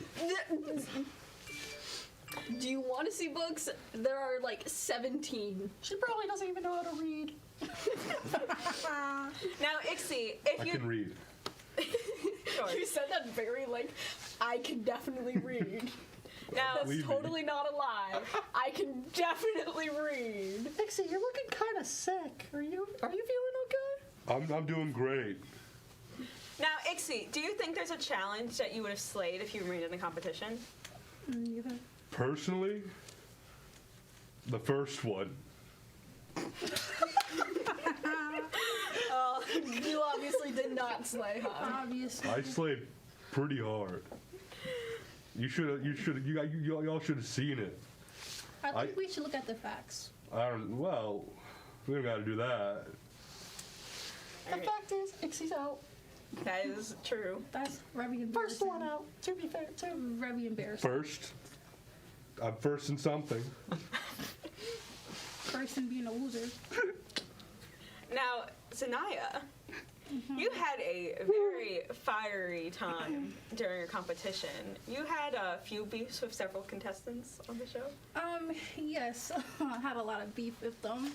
Well, because I guess jealousy is a disease. But anyways, Sweetheart, what do you think we have to be jealous of? My actual skill. What skill? The skill that was on None of my your TV, stuff was legible, honey. On TV, just because I can't scoop to my level don't mean anything. Your level is below the ground. I think we're good. Oh my God. How is Squidward a cute character? I gotta ask. I also need to ask that because personally, middle-aged, grumpy cashier at a fried food place, midlife crisis It's the fact are that us right Squidward there. can relate to everybody around our level. But how is that cute? I feel like I had the guts to The question actually isn't do if something. the question wasn't if he's relatable. The question was, is he cute? The answer is no. Cute to me. He's very He's ugly. a very popular, a very Couldn't compare to famous. I mean, your makeup's cute to you, and apparently it's very much not second to lose. Now, Zanaya, when I asked you in confessionals, who do you think should have gone home, you said Maeve. Yes. But when I asked you in episode 2 who you thought should have been eliminated, you said Cameron. So I want to know what was up with that. So I feel like Maeve should go home, mainly. Well, she already went home, but before. Anyways, but yeah, so Maeve should definitely went home because her looks was very regular. It wasn't all that. It had no pizzazz. Girl, you were just jealous. Anyways, They were simple, Who puts Maeve. polka dots on their face Keep it and simple, wins? stupid. That's stupid. Simple still means legible, sweetheart. Sadly, but then again, the judge has no taste. The judge has no taste. You have no You're gonna blame the judge. The judges have a You know lot what? of Yeah. taste. Judge for your disaster. Oh, you have The no judges taste. have a lot of You have taste. no taste. You have no Oh. taste. You have no taste. You have no taste. And you have no taste. Done. Jealousy's a disease. Are you sure? Because I feel like the common denominator is all of us don't have taste, and if we don't have taste, then why are we still here, sweetheart? I wonder that too. I feel like if you was I in wonder a real, if it's a situation if where you you're was just in a tone deaf and everyone real else can actually competition, hear. I would win. Because I had real skill. I did it on my own. Like I said, I didn't glue my aesthetics on. You don't know anything about FX makeup if you're going to come at me for a pre-made prosthetic. That is how the industry works. If you have any complaints, take it up with the professionals. I feel like or real even skill do your should be own made. research before opening your mouth. I feel like real skill should be made. Which I Really? did and you did. Your real You skill bought did it. not read as anything but a bought mess it. on your face. You bought it. I mean, let's be real. If this was a competition, I would win. So all of you are wrong. Yeah, she thinks she would win over us. Yes. Please. You're mid, Sydney. Plain and simple. Okay, well, none of you are getting $100 from me. Whoa, So, hey, oh. Mindy, you're still in the running. Do you guys think you would beat out Sydney in her own competition? It depends on what it's for. If it's for like FX makeup, yeah. If it's for drag, absolutely not. You would destroy me in drag because you dress very similar to drag in everyday like wear. I can't do that. But when it comes to gluing stuff on your face and looking like a eldritch monster, I got you beat. Well, I was a fish person not too long ago. So, Maeve, you were our tragic sweetheart that was eventually taken out by the competition. I thought Katya would give me a bonus points with you, but I guess I was wrong. I don't give out bonus points unless they're in cash. So give me some bonus cash then. Maeve, I think you should shut up. Now, You think I should shut up? Yes. Girl, you got eliminated before. You're trash, Maeve. I made it to the top 3. You're trash. You made it to the top 3, Excuse and you me? will be missed, but you'll be missed for your So you made it to personality, the top not 3 for your before me? skills. You think you're better than me? Yeah, I do. You think you're better than me? My makeup so much better. you're not Maeve. Who are That's you? not me. I'm Maeve's agent. This is awkward. I was Oh my God. I was sent here by Maeve. Undercover. I think I had a good disguise. Disgusting. I think Why we should all would, accept why this would as you reality. impersonate someone? Hey, Mikey, That's not Ixie. it's Mikey Saber. Why would you impersonating someone? What is happening? I had to be here. I had to. What did you guys do with the contestants that were eliminated? You don't want to know. Zanaya, you're next. You Are should you run. even Zanaya? Are you Zanaya?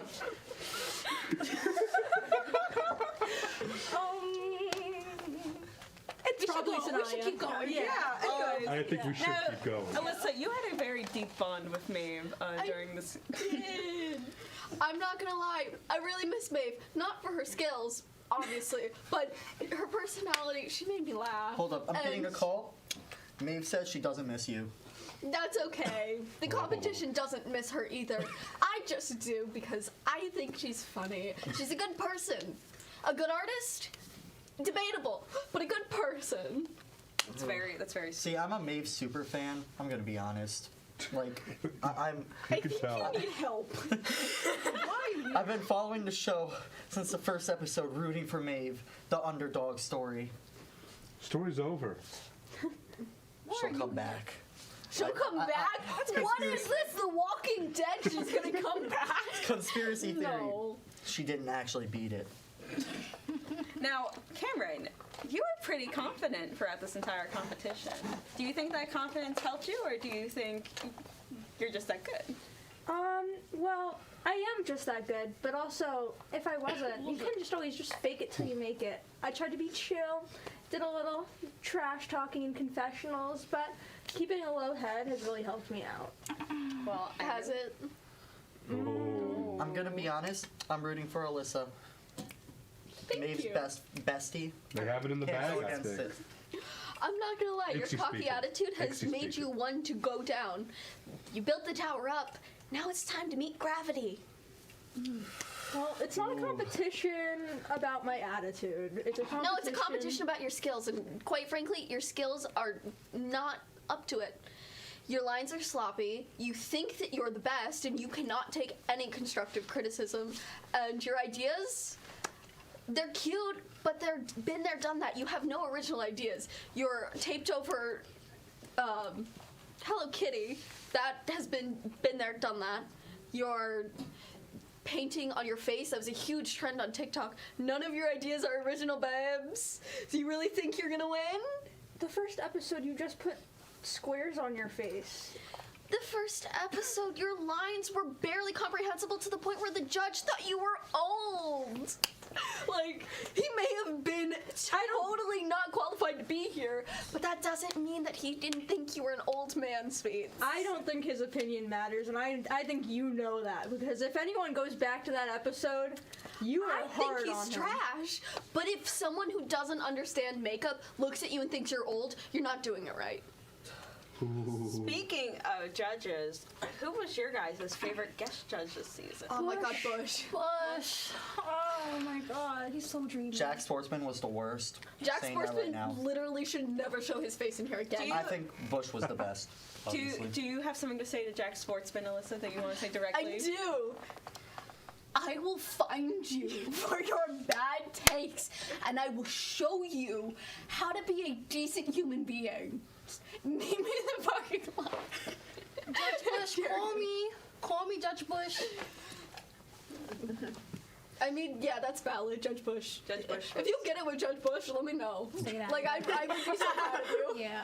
Yeah, he does have an only Leafs. He's an only So, Leafs. where did Jack Sportsman get his Where is makeup my phone? license at to become a judge?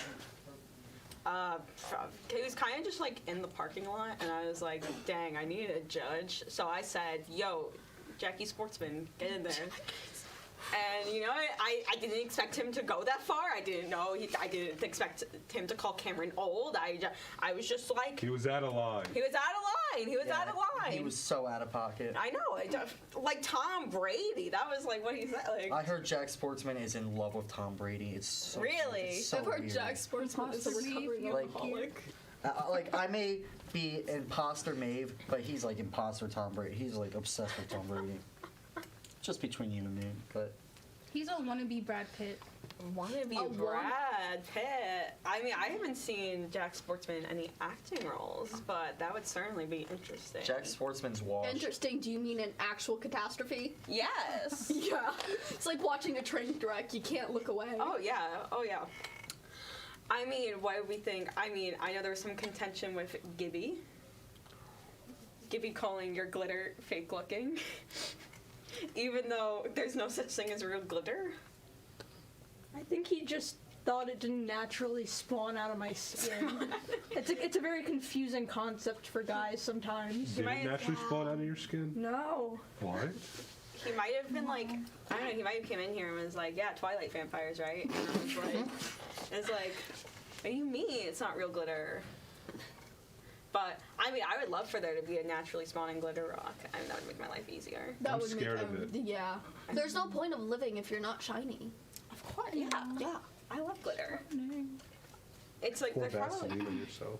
Now, as we get to the end of our reunion, I must ask, eliminated group, who do you think, are you team Alyssa or team Cameron? Starting with Ixie? Ixie, sorry. No quotations. No quotation. Ixie. I'm team Alyssa. I think they have it in the bag. Their works changed my life. For better? For better. But if I was in the running, I'd win. As Ixie. As Ixie. Capiche? Kaposh. Capuche. Capri Sun. Juice box. Zanaya, Team Melissa or Team Cameron? I didn't think I would have to get to this point. Are you Team Cameron? Yes, although we have our differences, obviously, but she's a way more nicer person than what you are. That's cute coming from you. Yeah. Now, Maeve's agent? As Maeve's agent, I'm rooting for Alyssa. They're Maeve's bestie and nicer and better at makeup. Now, can we get some sneak peeks of what we can see for the finale?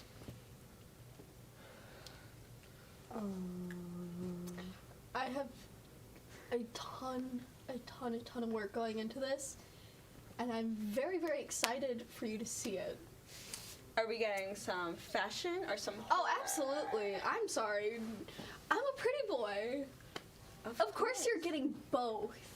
All right. If my idea isn't pretty, but existentially horrifying, then what am I doing? You better Well, save the best. it looks like that's all the time we have for our reunion. Stay tuned for the finale of Beat It. Say goodnight, contestants. Go, Maeve. Good night, contestants. Good night. Bye.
Hello, and welcome back. My name is Ryan Nista, and I have GSPN producer and soon-to-be executive producer Jeff here with me to talk about his segment. How you doing, Jeff? Doing good, Ryan. How are you? I'm doing great. So, what made you come up with the idea for your segment today? Well, you know, for longtime viewers, this segment was part of the show I did with Aaron Smith, who sadly could not be here today, but he I forgot to has introduce Bush. I apologize. Bush is in his place today as Bush has filled in for Aaron a few times now, but Aaron and I had our show, and we tried to incorporate out-of-studio segments, or at least out-of-studio B segments, to kind of break up the show. And GSPN ended up being one of them, and you know, luckily I had some phenomenal actors and actresses be a part of it, and a bunch of them came to me last semester and said, hey, we want to do it again. And after some discussions between Aaron and I, we thought it was going to be a good idea to go out and do this, so I was able to, you know, make a script for it and take a segment that was usually 3 minutes long and make it into a full 15 minutes, which was a lot of fun to do. What'd you say? How did the segment go? Was it smooth? I mean, obviously on live, it's. Yeah, you know, live something always goes wrong, but no, the crew did phenomenal. Absolutely no complaints with them. A lot of curveballs were thrown at them. That double box stuff that we did for the show was something I was figuring out yesterday. So for them to do it so well, worked great. Okay. Live. So what are you excited for? Like, we still have a few shows left in the lineup. We still have a few shows left in the lineup for live day or live night. What are you most looking forward to? Yeah, it's more live afternoon, but you know, we live night sounds better. You know, we're kind of winding down for it, but I mean, that boxing match is gonna be a lot of fun, man. So looking forward to it. Who you got winning? They're both my friends. I can't pick one. I'm gonna say it's a draw. Oh, a draw, double knockout. Okay, well, thank you for being here, taking time out of your day. Thanks for having me, Ryan. Coming up next, I will be interviewing Sydney, the producer of Beat It, so stay tuned.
Hello and welcome back. I'm still Ryan Nista, and I'm here with Beat It producer Sydney to talk about her live segment today. Yeah. Sydney, how did the live segment go? Oh, it went very well. There was a lot of drama between the contestants. We love drama. Oh, I love the drama. That's why I do shows.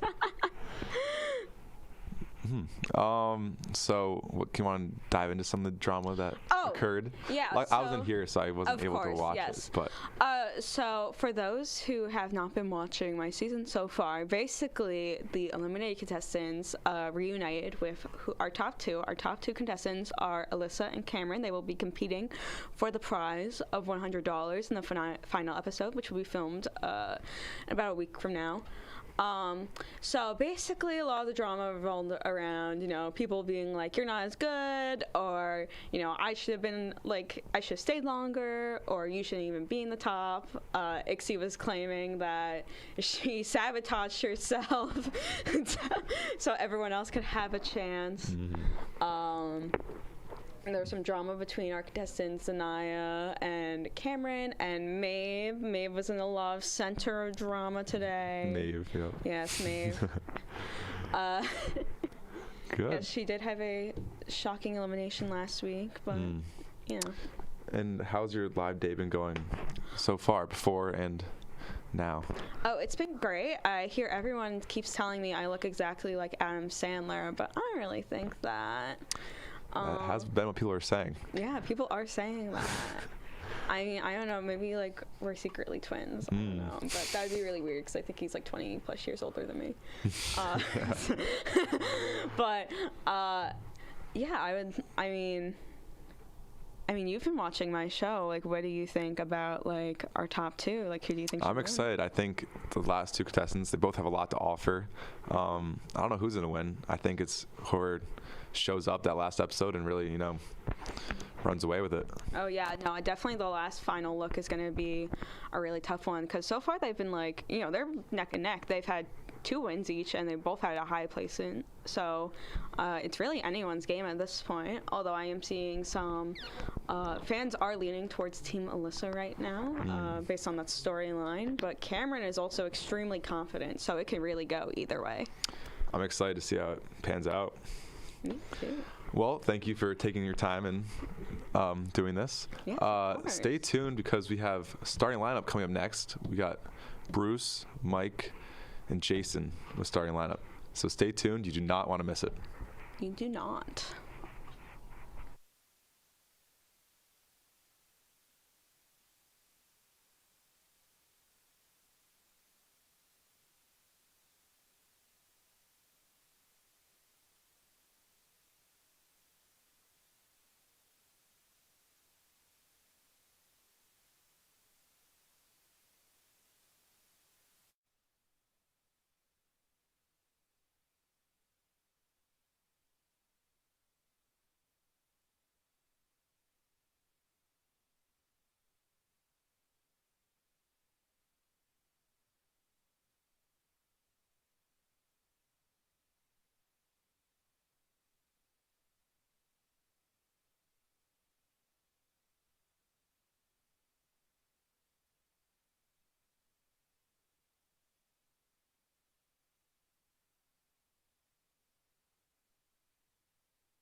Welcome back, everybody, to Live Night, where today we'll have our Live Night session of starting lineup. I'm Bruce Juno, and again, we have Jason and Mike with me. How you guys doing?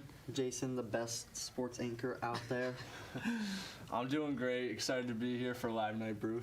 Yeah, it's fun. It's been a fun day. A lot of great shows that you guys have seen so far.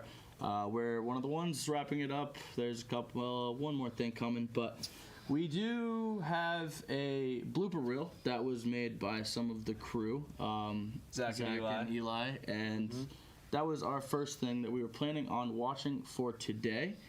If it'll be here momentarily. Yeah, I'm excited for it. I'm excited to see what they came up with because I am too. I'm nervous. I feel like we had a lot more slip-ups in the first episode than we did. I feel like we've definitely improved. Yeah. So it definitely like that. They said it was shorter, just like a little less than 2 minutes. So I feel like it's because of the fact that when we told them to make it, it was after the first episode, and we had a lot of slip-ups. I guarantee 70% of it is at least me. Oh, no, I'm going with like 90%. No, probably. I'm just hoping that the blinking's in there. I hope Wimbledon.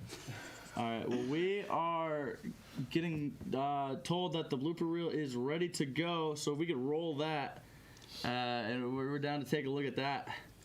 Blooper.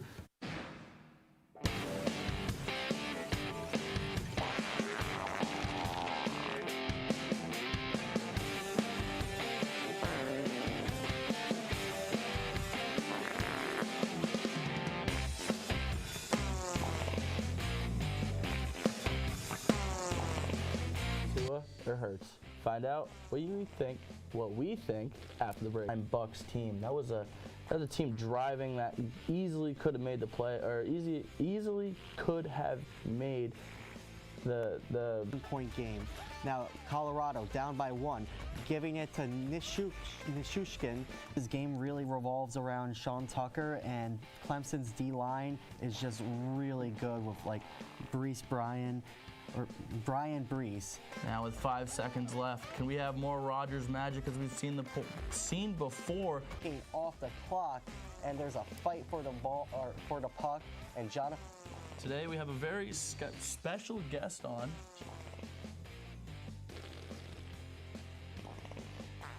Buffalo, he really showed up. Good. Thanks for having me, you guys. This is awesome. Shall we? Corsberry. We'll see how it goes, though. Yeah, I think. So, what are some rising teams you guys think could really like come into contention this year?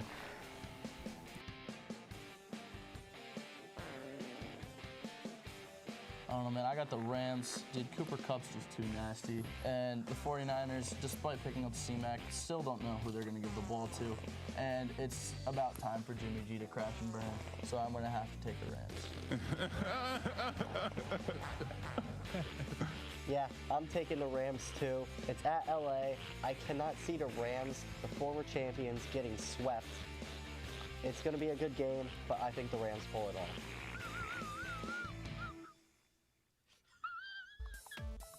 All right, guys, moving on to the NHL.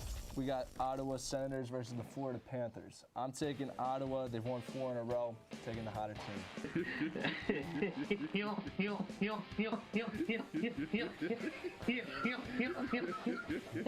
I got the Senators. Honestly, they won 4 games in a row. They beat the Capitals. They beat the Bruins, 2 of the top teams in the NHL. And Brady Tkachuk, he had 2 goals in his last game against the Coyotes and 1 goal against the Stars. I think the Senators pulled this off. Sensational. Moving on to the Premier League, we got Chelsea at Brighton. I am going to go with Chelsea, only because Brighton has lost 3 of their last 5. And Chelsea did pick up a dub in the Champions League. Well, I think I got to go Chelsea again. I mean, when they played Man U, they played really well. Man U started off with the tempo, and they held out well. Mendy played very well. I got to go Chelsea.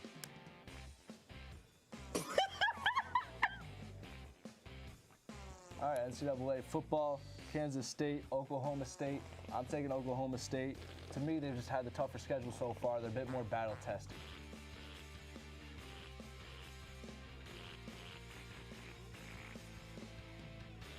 I'm going with Oklahoma State. I don't think Kansas State can handle Spencer Sanders throwing over 2K yards on the season, 15 TDs, 4 interceptions. I like that ratio. I'm going Oklahoma State.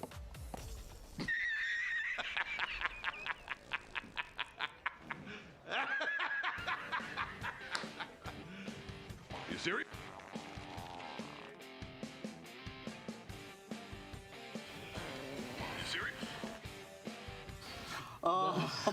That was funny. I guess we all had some bad predictions there, didn't we? Hey, there was only one of me. It was the Rams one. But we're only one prediction behind you in the That's record fair. stand. That Kansas State Oklahoma Yeah, State I don't one wanna was talk bad. I about wish that they threw the one. score up. That was 48. The part of being on TV for sports is you're gonna get things wrong. You're gonna get roasted for it. Yeah. So clip That that. was- I mean, make a meme out of it. I don't know, like roast us. That was a really good blooper reel. Yeah, no, we appreciate Zach and Eli. That was Oh, awesome. When I called the puck the ball.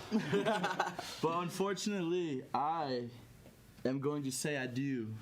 Yeah, good luck. He's got a fight. I got a big moment coming up. Good luck, man. When One hit when knockout. we get it to come up. So we will be bringing on Benny Nazai, and I will be dippying. I don't. Yeah. Catch you, Bruce. Good luck, Bruce. Good luck. Starting line. We believe in you. Welcome, Benny Nazai. To the set, man. Are we just relying on these, I'm assuming? Yes. But anyways, welcome back, Benny. It's been a long time since the three of us. I know, it really has. I mean, as many of you guys do know, the gang's all back here, honestly. I mean, I know I haven't been around you guys this semester with PSTV, but I'm really honored to, do this pre-fight show with you guys, honestly. It's really bringing back some good times. Benny. And obviously, I've been a guest on your guys' show for starting lineup, but honestly, I want to say, as much of I've been honored to be a guest, I've been even a bigger fan. I just want to say both you guys, along with Bruce, have just done such an incredible job just putting everything together, which each of your guys' episodes with your analysis and your takes, and obviously just going through all the highlights and stuff like that. Kudos to both you guys. You guys are really going to do great in the industry. Thank you, Benny. I'm a tear up, man. Me too. You gotta just make my a grown fellow, man cry. just my fellow Theta Gamma bro here and my former roommate. But anyways, we got to dive into it.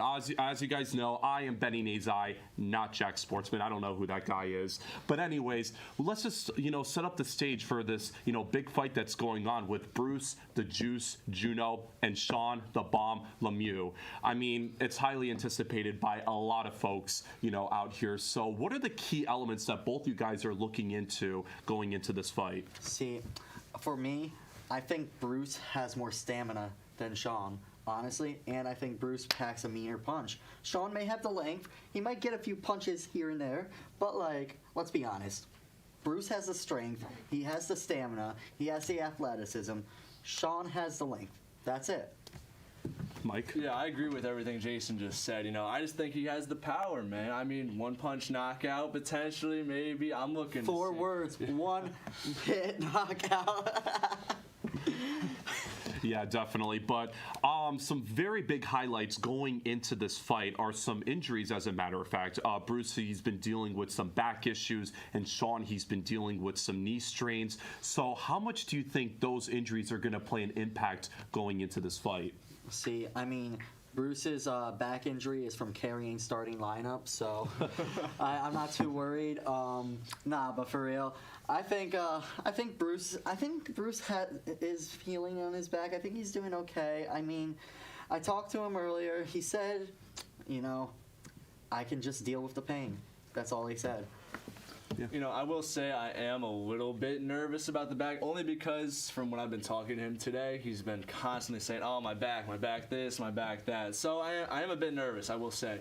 But, I think he's going to pull it through. He's our guy. Yeah, definitely. And, with Bruce, I mean, just like me, he is such a big Patriots fan and also a big Tom Brady stan. And we just know how dominant Tom Brady has been in the NFL for over 2 decades. So do you honestly think, you know, with Bruce just being such a huge Brady fan, he's going to have a little bit of that inner Brady in him, maybe pull off a 28-3 comeback in this fight? See, I don't see there being even a comeback because I think Bruce is going to go off strong right off the bat. I think Bruce just has that spur. He has that energy to, like, get off, get some hits in, fast and furious. I should have known you were going to find a way to bring Brady into this. I mean, I know. Anyways, I think Bruce, I don't think it's going to need to be a comeback. I agree with Jason. I think he's got it right off the jump.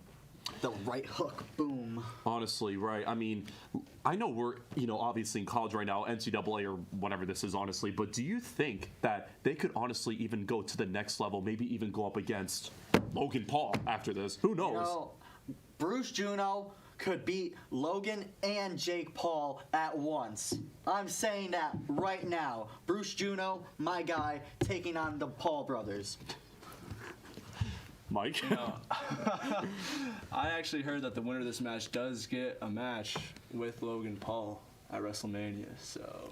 Well, Logan, if you're out there, honestly, you know what, why don't you reach out to PSTV? We'd love to have you on the show, honestly. But honestly, let's now talk about Shawn. I mean, it really seems like he is kind of the underdog here. So what do you think he needs to do to, you know, outpower your guy, Bruce? Well, I think, for one, he has to play strategic. He knows he's not as powerful, but he has the arm length. So he has to, like, get some hits in, like, and then back away, get some hits in, back away. Like, he has the length. He has to make sure Bruce doesn't get too aggressive. It's like a game of chess to him. He has to play it strategically. I was just going to ask if we get the tail of the tape right back on there. I know we have a great graphic for it. I was going to add on to that. You know, I am a bit nervous about Bruce's intelligence in this fight. Not saying that he, you know, anything against Bruce, but I think Shawn has a bit sharper of a mind. He might really get right off the bat. I mean, I'm a bit nervous, to say the least, about Bruce's intelligence. Yeah, I mean, if you can look at that graphic right there with the wingspan, I mean, he does have a longer wingspan, Shawn, that is, against Bruce. So, and as well as height, but weight-wise, he's actually does weigh less. So, in terms of height, honestly, do you think that could play an impact when it comes to that? Well, I mean, Bruce could make some cheap shots. I'm not I think it's going to be a fair fight. I'd like to say. I'd like to say it's a fair fight, but knowing our boy Bruce, you never know. He has a few bag tricks up his sleeve. Yeah, definitely, honestly. I mean, and the battle of the shows, honestly, the Church of Everything versus you guys with, like, starting lineup. I mean, I really think this is going to be a PSTV just ratings gold mine, honestly. Dude, I can't even imagine. This is the biggest event in PSTV history on Live Night. All right, then you know what? Obviously, I just got to go with it. I mean, it sounds like both of you guys are picking your guy, Bruce. I mean, yep, definitely. So, what would you say is just the key thing in this case? Just final 2 minutes here that Bruce should look into. Key thing for Bruce: just don't let Shawn outwit you. Honestly, just do you fight how you like to fight. Just play to your strengths. Start off aggressive. Don't let Shawn, like, play a little chess game with you. Just go in and do what you do best and punch people.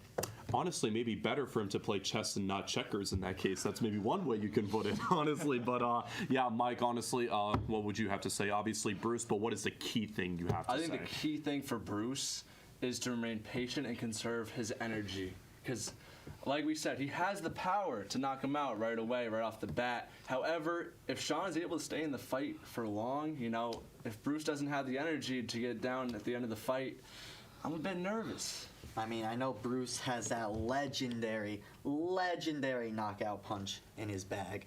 He has, I've seen it before.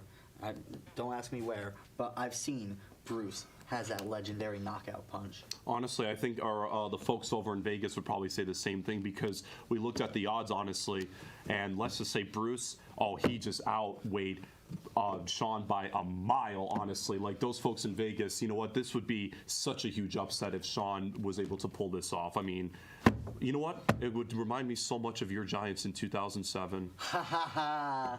Oh, we love a good Giants throwback. Of course, honestly, Against the undefeated Patriots. All right, well, you know what?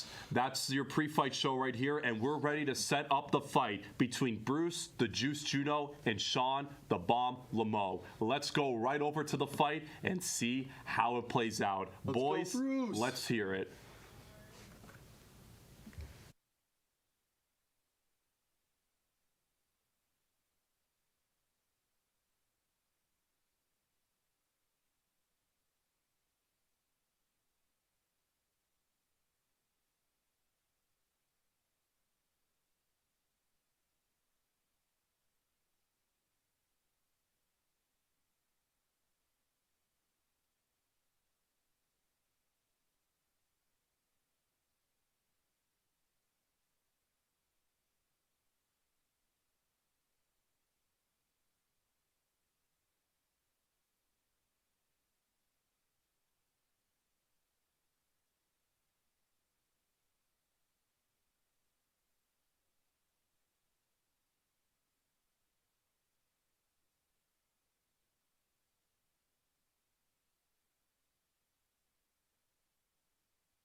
Hello and welcome back. We're having some technical difficulties at the boxing gym, so I brought in 2/3 of the starting lineup to interview them about their live segment. Guys, how you doing? Doing great, Ryan. Oh, we're doing fantastic. I hope Bruce is doing fantastic too. We will find out soon. So how'd you guys come up with your idea for your live night segment today? Well, Nate presented the idea for the fight, and we knew we wanted to incorporate that. So that was most of our segment was covering the pre-fight. Other than that, we knew we wanted to get like a blooper reel going. It was really inspired from Chris and Zach, again from Nate's show, when they did the parody of us in that one episode. Once that happened, we were like, these guys are gold, like they're comedy geniuses. So Zach was part of the team with Eli to get our blooper reel together, and we just want to have a good laugh. Yeah, see, you can't be a sportscaster unless you get laughed at. Unless you can handle the jokes, you can't be successful. I mean, I'm just saying. But also, we really wanted to cover the fight. It's like one of the most anticipated events in PSTV history, and we just thought it would be fun. I mean, it's still a sports like segment, and it kind of fits with our show. So we figured, it would be a great pregame show to do it.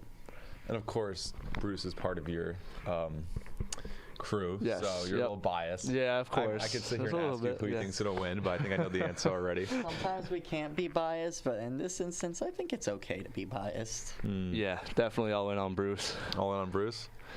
Hopefully we can get a connection there soon and set that up. Hopefully it won't be too long for the viewers at home. We apologize for having to push the schedule back.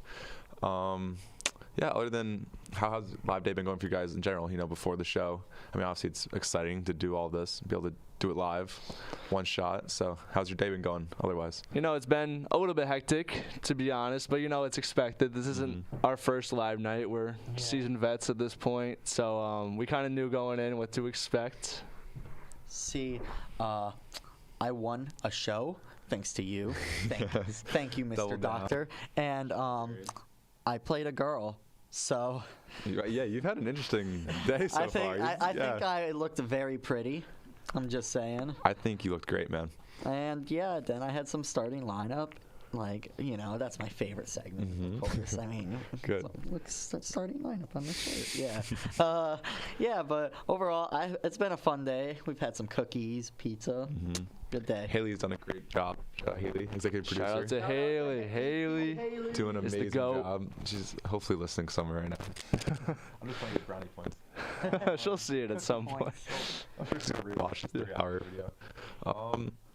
Well, thank you guys for taking your time and sitting down with me. Hopefully, when the next thing you'll be watching is the boxing match, the highly anticipated boxing match between Shawn and Bruce. I'm very nervous. I am too. I mean, have a lot of money on Bruce. If he lets me down, I'm suing him. Oh wow. Okay. Well, I'm sure the folks at home have a lot of money on it as well. But thanks again. Stay tuned. You do not want to miss the fight.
Hi there. Oh, this, you might be thinking to yourself, she's not in the PSTV shirt. Is this still live? It is still live, don't worry, but we apparently are having some technical difficulties at the moment. But don't worry, I know sometimes that phrase gets people a little nervous, but don't worry, we were prepared. So we have a very special segment in lieu of this technical difficulties, unfortunate situation we have run into, called Dumb Debates. Some of the crew and the managers worked very hard on it, and it is quite the watch. So, in the meantime, while we are trying to fix our technical difficulties, please enjoy Dumb Debates.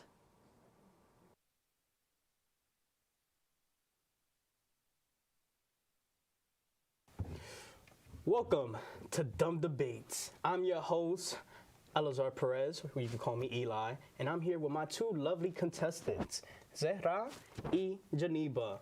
And today's debate, it's a talk of the town. Y'all want to say the debate today? Pencils versus pens. The topic of the town. It's gonna be fun. Let's get at it. So, here's the rules. You have 1 minute to debate. Overall, however the argument goes, we just gonna have to see. Then, just don't get loud. That's the only thing. And if you start fighting across the table and everything, security's gonna have to just drag you out, and then we're just gonna have to cancel the show. Never mind. But anywho, all right. So, I don't know how we're gonna start this debate, but we're gonna do it with a rock, paper, scissors match. So, both of y'all only get one round, one try. Whoever wins will start off the debate and tell their perspective of their debate. Oh, yeah, you know. Let's go. Let's get out of here. Is it rock, paper, scissors, shoot, or rock, paper, scissors, shoot? Rock, paper, scissors, shoot. Okay. Thank you. All right, ready? We do it like this. All right, ready, set. Wait. Okay, go. Ready, set, go. Rock, paper, scissors, say. Oh, what? I keep saying say shoot. Marvel. We're going to start it again. Let's go. Ready, set, go. Rock, paper, scissors, shoot. It's a talk? Okay. Rock, paper, scissors, shoot. Oh, you get first. Okay. All right, so here we go. Geneva will start it off. She'll be talking about her perspective. You got 1 minute. Let's get at it. All right, so I personally think pencils are so much better than pens. For one, let's say if you make a mistake. How are you supposed to erase it with a pen? You can't. That's why we have pencils with an eraser. And on top of that, you have wooden pencils, and you also have mechanical pencils. You can't go wrong with pencils. Let's say you're doing a math problem, right? And you make a mistake. How are you going to fix it? You can't. You know why? Because you need a pencil. Yeah, you need a pencil. Wow. Yeah, real deep. What you got to say about that? First of all, who carries a pencil? Who does that? Oh, first of all, who carries a pencil? Who does that? If you use a pencil, you also need to carry an eraser. Who does that? Do you carry your eraser with you? That's weird. So, grown-ups, okay, it works like this. You use pencils when you're in elementary school, then you grow up and you don't do mistakes anymore. You're not supposed to do mistakes. And then you use pens like normal people. So now I have a question. So when is the age you cannot use a pencil? Just after elementary school, you're done. So adults don't use pencils? No. That's Do you a fact. agree with that? I'm not gonna lie. My mom still uses pencils, but still, there are some, there are pros to using pens. You still have to hear her out. Like, what are some pros for using pens? It's just adulting, That just happens. Like it's a normal process. It's easier to use diapers, but we use a toilet, so I'll go with that. It's part of becoming an adult. But I don't think you should put an age to pencils, because I know plenty of adults who still uses pencils. Yes, I do. Actually. But what do you have to say about the fact that it's like smearing? Smearing? Yes. Oh. Get a lead pencil. But that still smears. Oh my God. Like, there are days, I'm telling you, what if your paper just, You know what's the one issue I hate about pencils? When you sharpen it and it gets really I tiny. think you're biased. I'm as a biased. proctor. You know what? Because I'm a pen user and a pencil user. But at the same time. So what is your stance on this? You know what my stance is? What's your stance? Just type. Just type? Type. Type. Why are you still writing? It's 2022. Who uses pencils and pens? Well, no. Well, younger kids uses pencils. But what you get? All right. I'm going to put this up in the air. Okay. Say if you're taking a test, which one would you rather prefer to use? A pencil or a pen? 100% pens. Oh, wait. Hold up, guys. Wait. All right. You have the floor. Okay. Well, when it comes to tests, I think a pencil is so much better because on the Scantron, it's better to use a pencil. Oh. We grown up using a pencil. I don't want anything to smear on my paper, so I'll go with a pen. And it's just like what adults do, you know? You just use a pen, and if you make a mistake, you just like scribble over it or cross it out, and then you move on. That's life. All right, but what if you run out of ink? What are you gonna do when you run out of ink? That is like, that happens one in 100 years. Like, once in 100 years. That is not, that's usually not happening. So. All right, so that's the end of the discussion right now. I think I won. So I'm ready to move You know on. what? I'm gonna just tell it to the audience. Nobody won. Just type. Stop using. You're killing trees out here, guys. Use pens. Use pencils. Don't use pens. That's even worse to the environment. Exactly. But yeah, that's all the time we got. You literally cut the tree. All right, that's all the time we have. Girl. Okay. Thank you for joining us. If you want to catch more of these, join us on PSTV Prime. I'm joking. But yes, if you want to catch more of these episodes, join us on Live Night. Ya tu sabe. Until then, have a good night, Plattsburgh.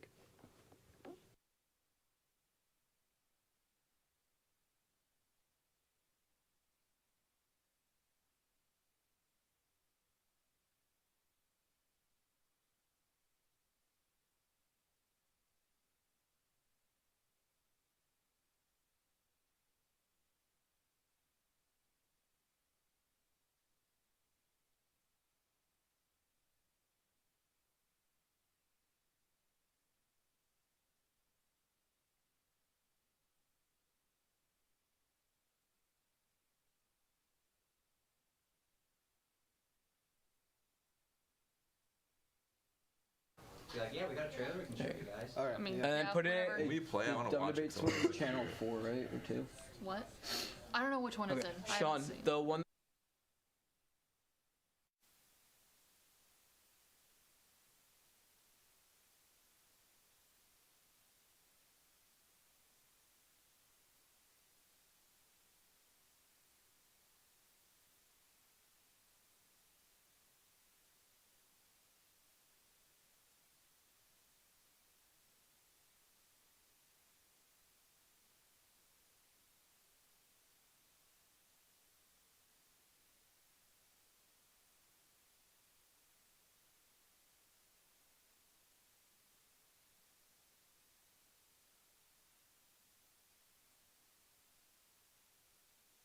Hey, you ready?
5-can.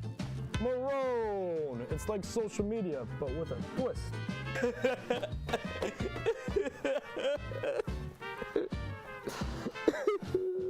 Carl's upset. Really? Oh, nice curls, dude. I used to have hair like that back in the day when I had hair, and she just knew exactly what to do. It's like you dialed her in. It's perfect. It's like exactly how I used to cut my hair. I think that's Ashley calling for me, actually, but it's nice meeting you. We've already met. You should try to get some of that blue stuff from the bowl. Like some of that punch. It's not poison, just for you, man. I Some got days you. I wish it were. Yeah, yeah, same. Tell me about that.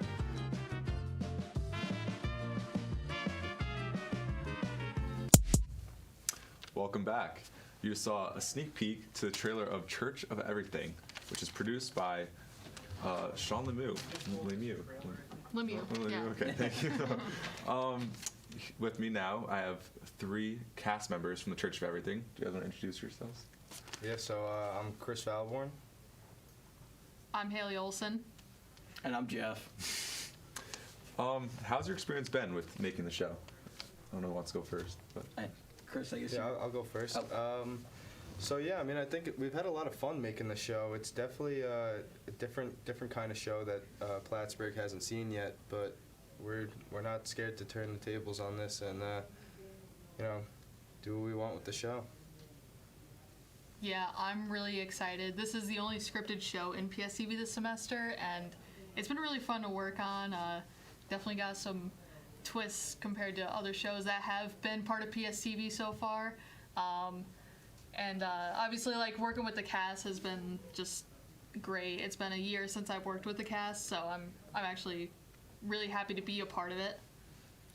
Yeah, no, this has been a lot of fun. Shawn asked me if I could be on the show, and I was a little hesitant, but really glad that I was able to do it. Both Shawns are just a pleasure to work with. And even though we've had some interesting moments, early morning shoots, late nights, been worth it. I think it's going to come out great. Nice. I think it's important that, like, being the talent on a show, you kind of see the vision of the producer. Would you guys all agree? Like, you see what Shawn's trying to make here, and happy to be a part of it? Yeah, definitely. So you definitely get to see where Shawn wants to take this, and what kind of show you can relate this show to different shows that are out now. He's kind of related it to some shows that are on Hulu or Netflix now. So you can definitely tell that he's taken some spin-offs from other shows, but at the same time, he is still doing what he wants with the show. Yeah, he's been putting in a ton of effort and has been very good about seeing his vision through. I know a lot of times it can be difficult to have all the pieces fall into place, but Shawn has really been working hard to make sure that his vision can come true, and it's a good vision. So I'm glad that it's been able to work, at least so far. Mm-hmm. Yeah, definitely. I mean, I don't have too much to add to what you guys just said, but I know Shawn's got, like, a lot on his plate, so him, like, making this show is, like, I think it's going good, and his vision is, like you guys said, it'll be brought out there, so. Nice. I know you guys shot a few episodes, and you've probably seen the script for a few more. Do you have, like, a specific episode you're excited to go show the public? Or, I mean, you don't want to spoil anything, but... Yeah, no, definitely don't want to spoil anything, but episode 2 should be a fun one.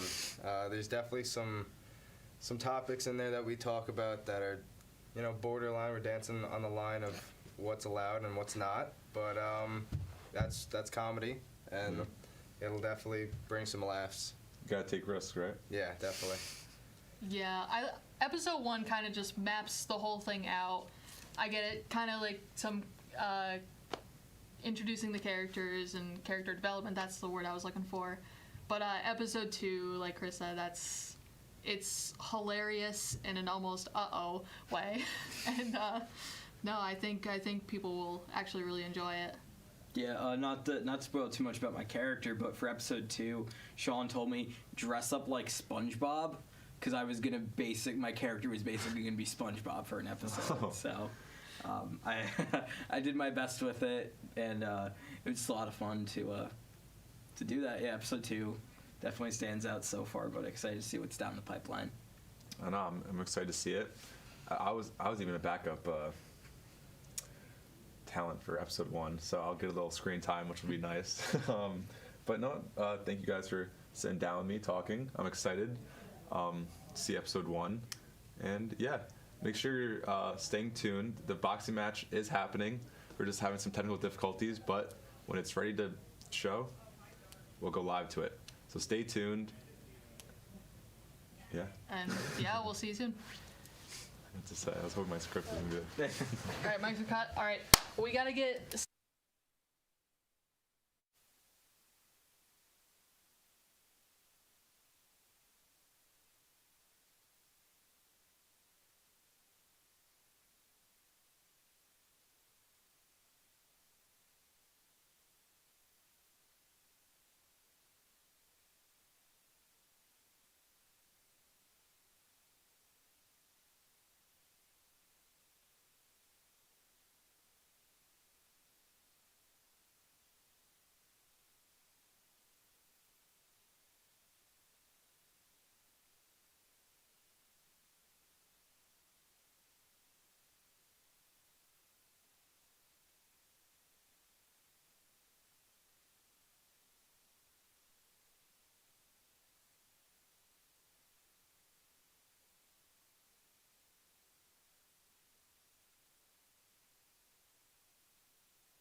Here, I want to put it on Bush.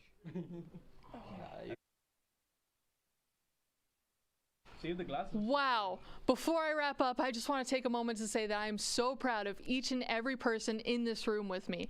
This event would not be possible without you all. So give yourselves a round of applause. Like, come on. Amazing job. I mean, and I also just want to apologize for our technical difficulties today. It may seem like we're wrapping up, but I promise Live Night's still going on. The fight is happening. You will see Chris, Zach, Bruce, Shawn, and Nate here, and Bailey too. So just stay tuned. We're just kind of doing this wrap up now before that fight happens, but I promise the fight is still happening. It's just a matter of technical difficulties at this point, but it's happening. Now, moving back along, this team of producers, crew members, talent, our next PSTV executive producer here. Yeah, let's give it a hand for Jeff. And even our fearless leader, Professor Chambers, who unfortunately couldn't be here for the wrap-up, have worked so hard to create this 3-hour-long live event, which is going to span even longer than that now. Weeks and weeks of preparation, blood, sweat, and tears were shed to make all of this happen, and every single moment has paid off. I know I've said it already, but I am so incredibly proud of everyone here who is behind me right now. All right, that's enough of me being sappy here on live TV. Remember, the fight is still happening, but right now we're just going to go back to the graphic for a little bit until that is ready for you guys to watch. But stay tuned. It's coming, I promise. And I hope so far you've enjoyed watching all these great segments we broadcasted today. From the producers, cast, and crew of Plattsburgh State Television, we're just going to take a little break here before that fight, but have a good evening, everyone. Woo! Yeah!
Hello, everyone.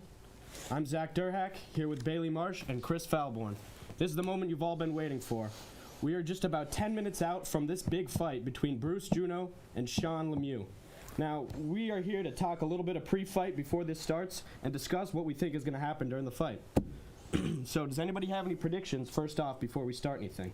First off, I think Shawn's length is really going to help him out in this fight. Shawn the Bomb Lemieux, standing at around 6'3" to Bruce's 5'10". I think the length on that is just ridiculous. I think the arm length, how tall he is just going to really help Shawn the Bomb in this match. Yeah, no, I think I'm gonna have to disagree with you on that. I think Bruce's just pure power and grit is really going to take him to the end of this bout here.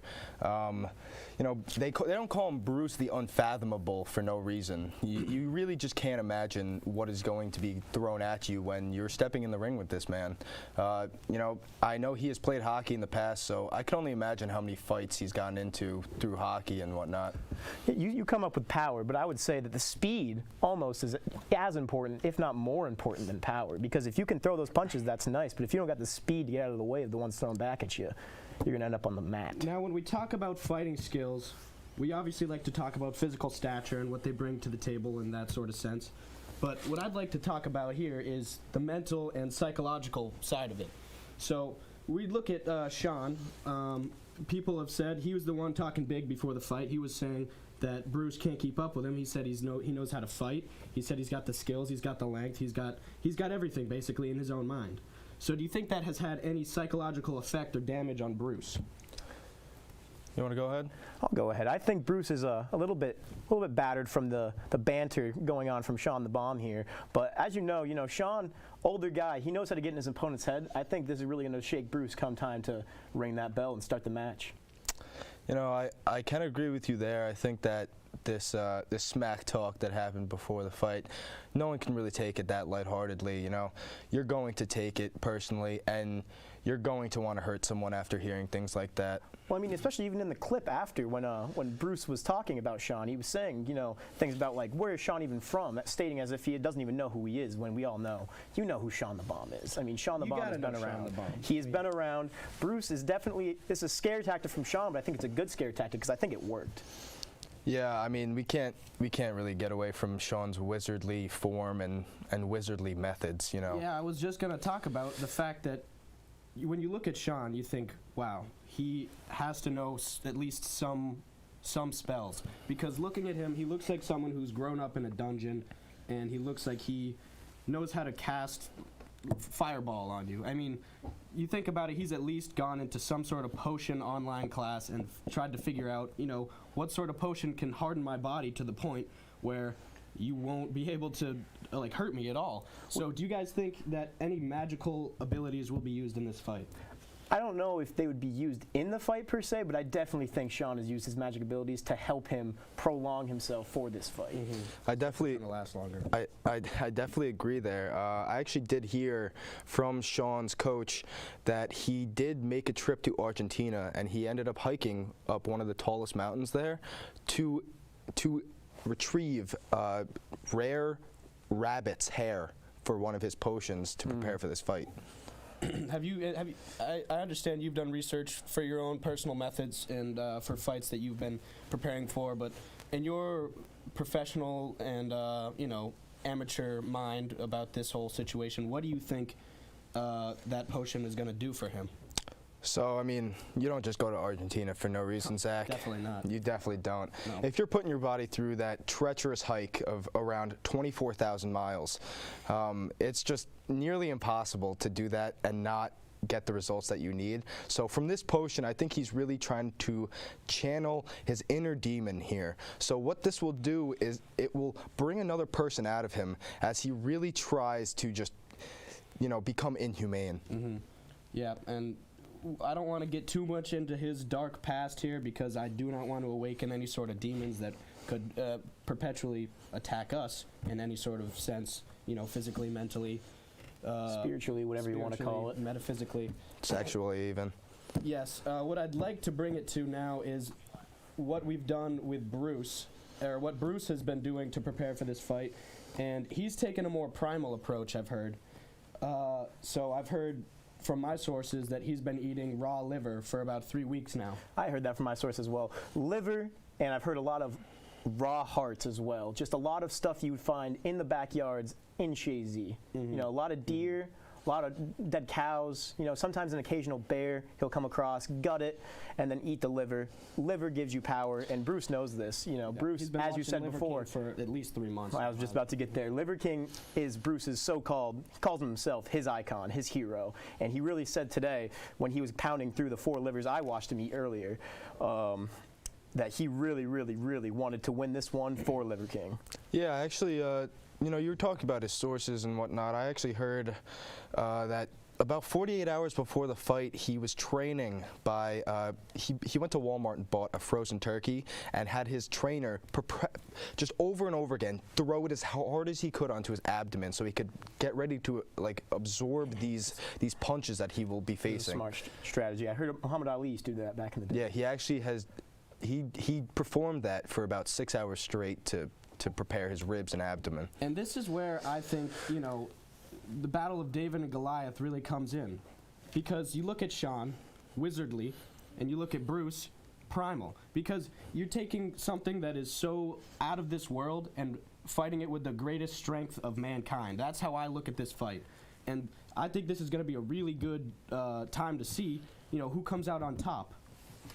Per se, aliens or God, or, you know, the strength of mankind. Personally, I think that Bruce, I think he has this primal urge in him to do whatever it takes to, you know, survive and just do what he needs to do to protect mankind. Well, you know, you talk about David and Goliath, and obviously everyone knows the David and Goliath story. David beats Goliath with the slingshot. If Bruce is the David and Shawn is Goliath, I don't think there's any way that David would beat Goliath in this case. I think Shawn the Bomb Lemieux is going to take this match for the taking. I think it's going to be a first-round knockout from Shawn, and that's my prediction on the night. What about you, Chris? Honestly, I think Bruce has got this one, man. I think that his primal urge is not going to fail him. I think that, you know, with his pure grit and strength, like I said before, nothing is going to stop his oiled up body. Zach, you're splitting the tie here. It's 1-1. What are you going to vote? Well, with this tie here, I think it's a great time that instead of splitting the vote, I end this talk and we get right into the fight because I hear these two people are ready to fight. So, without further ado, we would like to play the fight as soon as possible. Are you guys ready now? Yeah, okay, we're good. We're good. Yeah, Nate's good. All right, let's go. All right, let's go. You guys ready? Yep.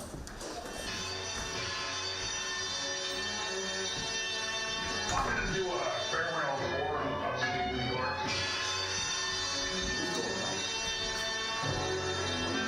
At home of Plattsburgh. And give those rock eaters something to cheer about. Swerve, swerve, I know that you nerds heard I'm the dirtiest word, murderer serving it from the burn, and I know that you all scared, like Halloween coming early, cause the bird is work, so I don't fight here. And now comes in. Now we have Shawn the Unfathomable walking in. The Bomb. We've had 3 names now. Shawn the Bomb Lemieux, and my personal favorite, Shawn Lemieux. I like this approach Shawn is taking here. He stumbles a little bit. Oh boy. But you know, he's got the Carhartt on. He's trying to, he's trying to make it look like he's a little bit of a working boy as well. But you know, I like the business approach, coming in just looking like he's ready to go. Oh, and immediately the shirt is off. Look at that stature there.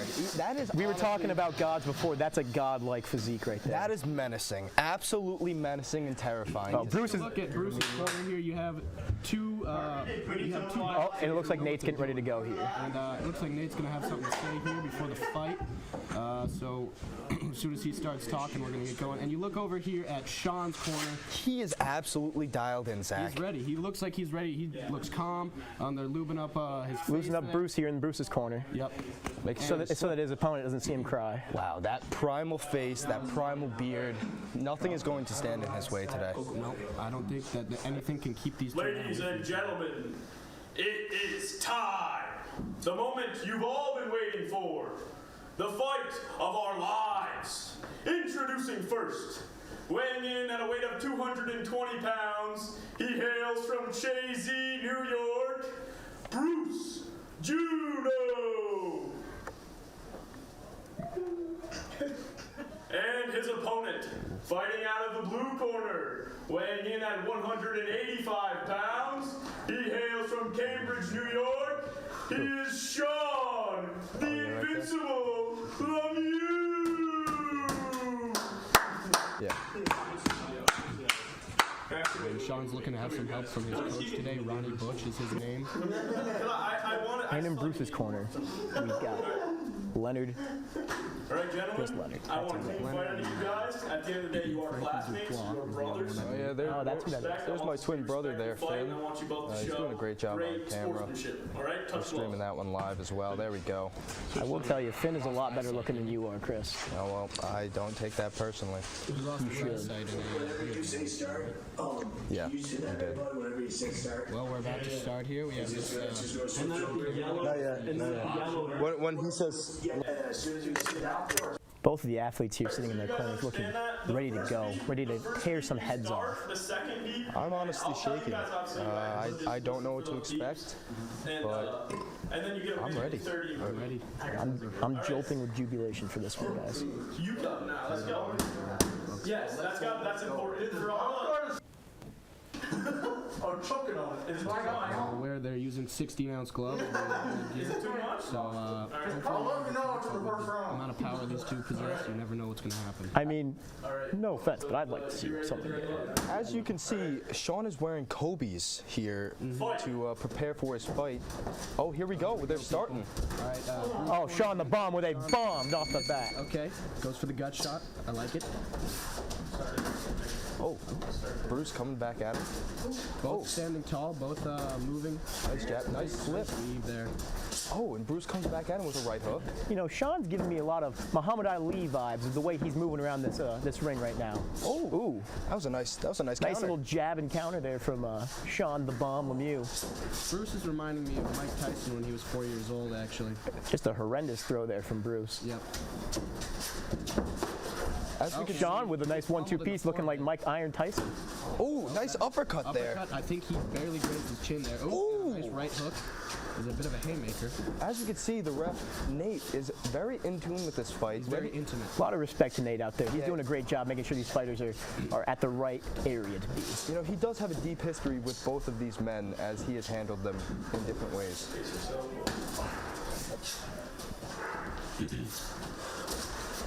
Shawn now taking some hits here from Bruce, backed up against the rope here. Because he knows that he just got hit. He wants to let him know. Oh, and the quick step away from Bruce. Ooh. He does not want to get hit with that long reach from Shawn. You know, Shawn is really laying his arms out on the line right now, really full extension to try to get Bruce, but Bruce is doing a good job of getting out of the way of these punches. If Shawn can get a full extended arm on him, and then you know there's going to be some power behind that. And Ronnie Butch in the background is Shawn's coach. He's legendary coach. Legend coach. He is strapped with a cigarette at all times.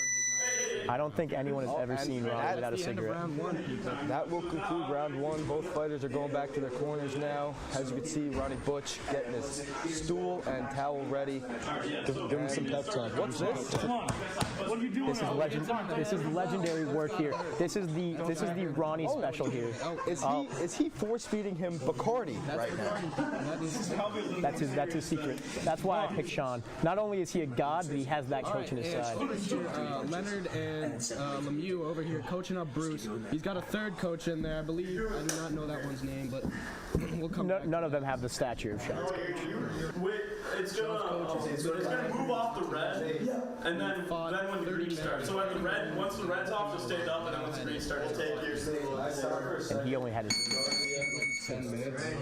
And there's the ring of the belt, and it looks like we're about to get going here for round two. Before this starts, you guys have any prediction about how they're going to score that first round? I think that was Shawn's win. I think Shawn got more, what is it called, power punches. I agree with you there, Bailey. I agree. I think Shawn did win that first round, so let's see how round two looks here. No respect here at the beginning of the round. No touching of gloves here from the opponent. Ooh. Bruce comes in. He's calm and he's collected. I like how he's just walking in on his opponent. Shawn towers away. Shawn backs into the move from southpaw to orthodox. That was a nice hook there with his left by Bruce. Oh, but Shawn's coming back at him. Are deadly coming from Shawn. You know, despite Shawn's feeble body, he does have power. Feeble? I don't know what you're calling feeble. That looks like a godlike physique right there. If they had a painting of Hercules in modern day, it'd be a picture of Shawn. Oh, and Shawn takes a big right hand there from Bruce. Oh, nice fake. Bruce feels as though he has Shawn on the ropes right now. He's really trying to push, but Shawn's not giving him any room. And if you look at Bruce here versus Shawn, Bruce likes to keep his hands up, which is very good, and that's something I think he did in the first round. A scare tactic there for Bruce to clinch him up. Yeah, we can see the fatigue coming in as they clinch there, but my good friend Nate had to separate that. All right, a couple of exchange of hits from both the fighters there. Shawn moving from orthodox to southpaw. And there's the end of round 2. He gets in a late shot there. I don't know. Was that last time? I think we had that, folks, because I think the punch was already on the way when the timer buzzed. I agree with you there. I think Bruce just needs to, toughen up more. That was quite chippy. I think that was more so sending a message than anything. Despite that last punch, I do think Bruce clinched that round. And there he goes, finishing off the Bacardi right there. A great tactic there. What do you think Ronnie Butch could possibly say for Shawn to help him? He just needs to suck it up, man. He really needs to give himself a gut check, see where his head is at, and see who wants him more. As we go here to Bruce, Bruce looks somewhat unfazed, but I feel like we all know that's a fake facade he's putting up. He's undoubtedly scared by this man, the God Man. So let's see, who do we have for the last round? The last round probably split, but I would have to say Bruce on that. I would say Bruce on that as well. Yeah, I agree with you guys. I'm going Bruce. Now, I think there was, Bruce definitely got more hits in. I'd say there was a few hits Shawn had that were, he had some power behind him, and I think that's obviously his potions coming into the mix. But overall, Bruce just has the stamina because, he's been eating raw beef all week. And I also heard another tactic that I just came in from my agent. Bruce has been eating baked beans for the past week as well in order to fight a lot. Oh, here we go, and we are starting the third round. We are now starting the third round. Shawn smelling those farts, making sure he's staying far away from Bruce. As we can see here on the right butt cheek of Bruce Juno, he has the Church of Nothing, which is a low blow at Shawn's show, which is titled The Church of Everything. So having the Church of Nothing. Big shot there from Bruce. Stumble there. Shawn was about to fall over there, people. The ref there, making sure he's able to go on, making sure he's conscious. Okay, you're doing a good job. That was a great stoppage there by the ref. Great stoppage. He's letting the coaches know, no, he's still good. He's still good. Ensuring everyone's safety, of course. Comes right back with a nice little right, misses though. Shawn is not letting up. He really used his potions well leading up to this match. As you see when Shawn throws, he's really picking up his feet, making sure he leaves his feet. Oh, big right hand there from Bruce. And Bruce's signature ducking to the body is really wearing down Shawn's skeletal figure. That was a good 1-2 by Shawn, though, coming back at him. And Shawn right there just missed the uppercut of a lifetime. If he would have hit that, I think Bruce would probably be in the hospital for the next 3 weeks. Yeah. And that punch coming from Shawn was thrown. It looks like the form, both of the fighters, is sort of decreasing as they get more fatigued. Some absolute great. That is it. Some great defense there in that third round. This is going to be a hard one to judge. What about you guys? That is the fight. I think coming into play was both of the fighters were very tired in that last round. Very soon we're going to see the scorecard of each of the judges. Hopefully we get a good understanding because we were hoping for a knockout. All right, and here's the judges. Meticulously. I can only imagine what they're discussing and what their scores will be. But let's see. Who do you got? One of the judges has a black eye, so you know that he knows how to fight. Amateur boxer, Connor. He definitely has fought men before. Yeah. He's 2-0 in his amateur career. No, I think he actually did fight a woman last week. That's good. Yeah. There he is. Shawn the God. Goliath. Shawn the poop there. Yep. And Bruce the redneck Juno. You can see his nose is a little banged Bruce up, the but fart juice Bruno, people. That's nothing he hasn't dealt with. This guy has. He's got the nose of Saint Nick, people. Look at And here we go. It comes. It looks as though we have a decision made from the back room. As our illustrious referee makes his way back to the ring, we will see the verdict. You know, Nate really did a great job today, you know, ensuring everyone's safety, you know, stopping that fight with the standing 8 count. You know, he's just outstanding. I honestly, absolute class. Could not have imagined a better person to ref this fight. And you have to imagine there's a lot of moving pieces when making this fight happen. Originally we were going to do a fight here in the studio, but some roadblocks came in that way, so we decided to move this to a boxing ring here. And I think it was the better choice, but that's why the Here we are bringing it in for the decision of this fight. Let's take it with Nate for this. No, I guess I'll just raise who's. I'll just pull my hand up. All right, is the audio good? Yeah. All right. At the end of 3 rounds, both fighters were still standing, so we went to the judges' scorecards for a decision. Judge 1 scores the fight 29-28. Judge 2 scored the fight 29-28. Good scores. And Judge 3 scores the fight 30-26, with your winner by unanimous decision, Bruce Judah. Wow. An absolute shocker here as David does stun Goliath. Dubois in the corner is not happy about this decision. If you just saw him, he made a gesture at Bruce. Let's actually hear what Shawn has to say here. He kicked my butt and should have kicked his worse. Gotcha. And how do you feel about your boxing career moving forward? Time will tell. Gotcha.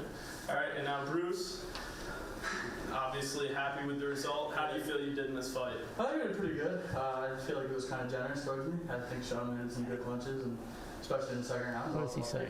All right. So would you say I don't that think Shawn, Bruce won this you don't fight agree next. I'm going to be honest with you. Oh, no, I think that Shawn I agree with it. All right, you obviously shown respect. I think you're a hater. All right, well then that's awesome. Great. Shake hands, boys. I know you're past with Bruce. All right, thank you guys all. And now we'll send it back to Zach, Chris, and Bailey in the studio. And thank you guys for watching the main event of Live Night. I think. All right, and we're back. What a fight, people. What a fight is right. But I don't understand the scorecard there, because I truly felt that Shawn the Bomb Lemieux won that fight. Honestly, no offense to you, Bailey, but I think you're an idiot. No offense to you, but I take defense to that. And I think we might want to fight next semester. Am I hearing a new fight call out for Maybe you next are. semester boxing match? If he can take it, I don't know. Hey, man, I wrestled for 12 years, so. Yeah, well, wrestling's on the ground. Man, you're just lucky that Finn was there to record that, because he was the best foul-born out there. Whatever. So, personally, I think that fight was called great. Bruce used his primal power to beat away at Shawn's skeletal figure, even though his magical and philosophical powers were in play, as we saw. And Chris, could you touch on that part of the fight? What part? Sorry, I missed you there. The magical aspects of Shawn's fighting. Yeah, so as you could see multiple times, Shawn, you know, it might have been hard to notice at first, but in between the breaks, Shawn was slipping potions into his mouth. Some of that potion was in that Bacardi bottle there, and he was really trying to enhance his endurance there, as he was feeling very, very, very fatigued after having to deal with Bruce's primal instinct. After he took those punches, he looked feeble and raw, and like he needed something to sort of reinvigorate himself. Yeah. And we would say this is illegal in a normal fight, but weapons were sanctioned in this fight, which a lot of people don't understand. And Bruce, as a primal man, decided not to use weapons. Yeah. So I think this really comes into play as, you know, a fair fight. Yeah, and you know, we talked about the hike from Shawn the Bomb. It just seems as though he only found either a baby rabbit or a small rabbit, because that potion bottle was not nearly as full enough as it needed to be for this fight. Clearly, as we saw, the judges scored it like the way we saw it, that the potion just clearly was not there, not existent, not there, not enough. Yeah, you do have a great point there. And with those predictions and conclusion of the fight, that's all we got for you tonight. Thank you for tuning in and waiting to see this much anticipated event brought to you by Plattsburgh State Television. And thank you for everyone for tuning in to Live Night as a whole. From PSTV, Bailey Marsh, Chris Falborn, and Zach Durhack. Thank you so much for tuning in. And if you ever want to catch anything from Plattsburgh State TV, follow us on social media at Plattsburgh State TV. Thank you. Have a good night.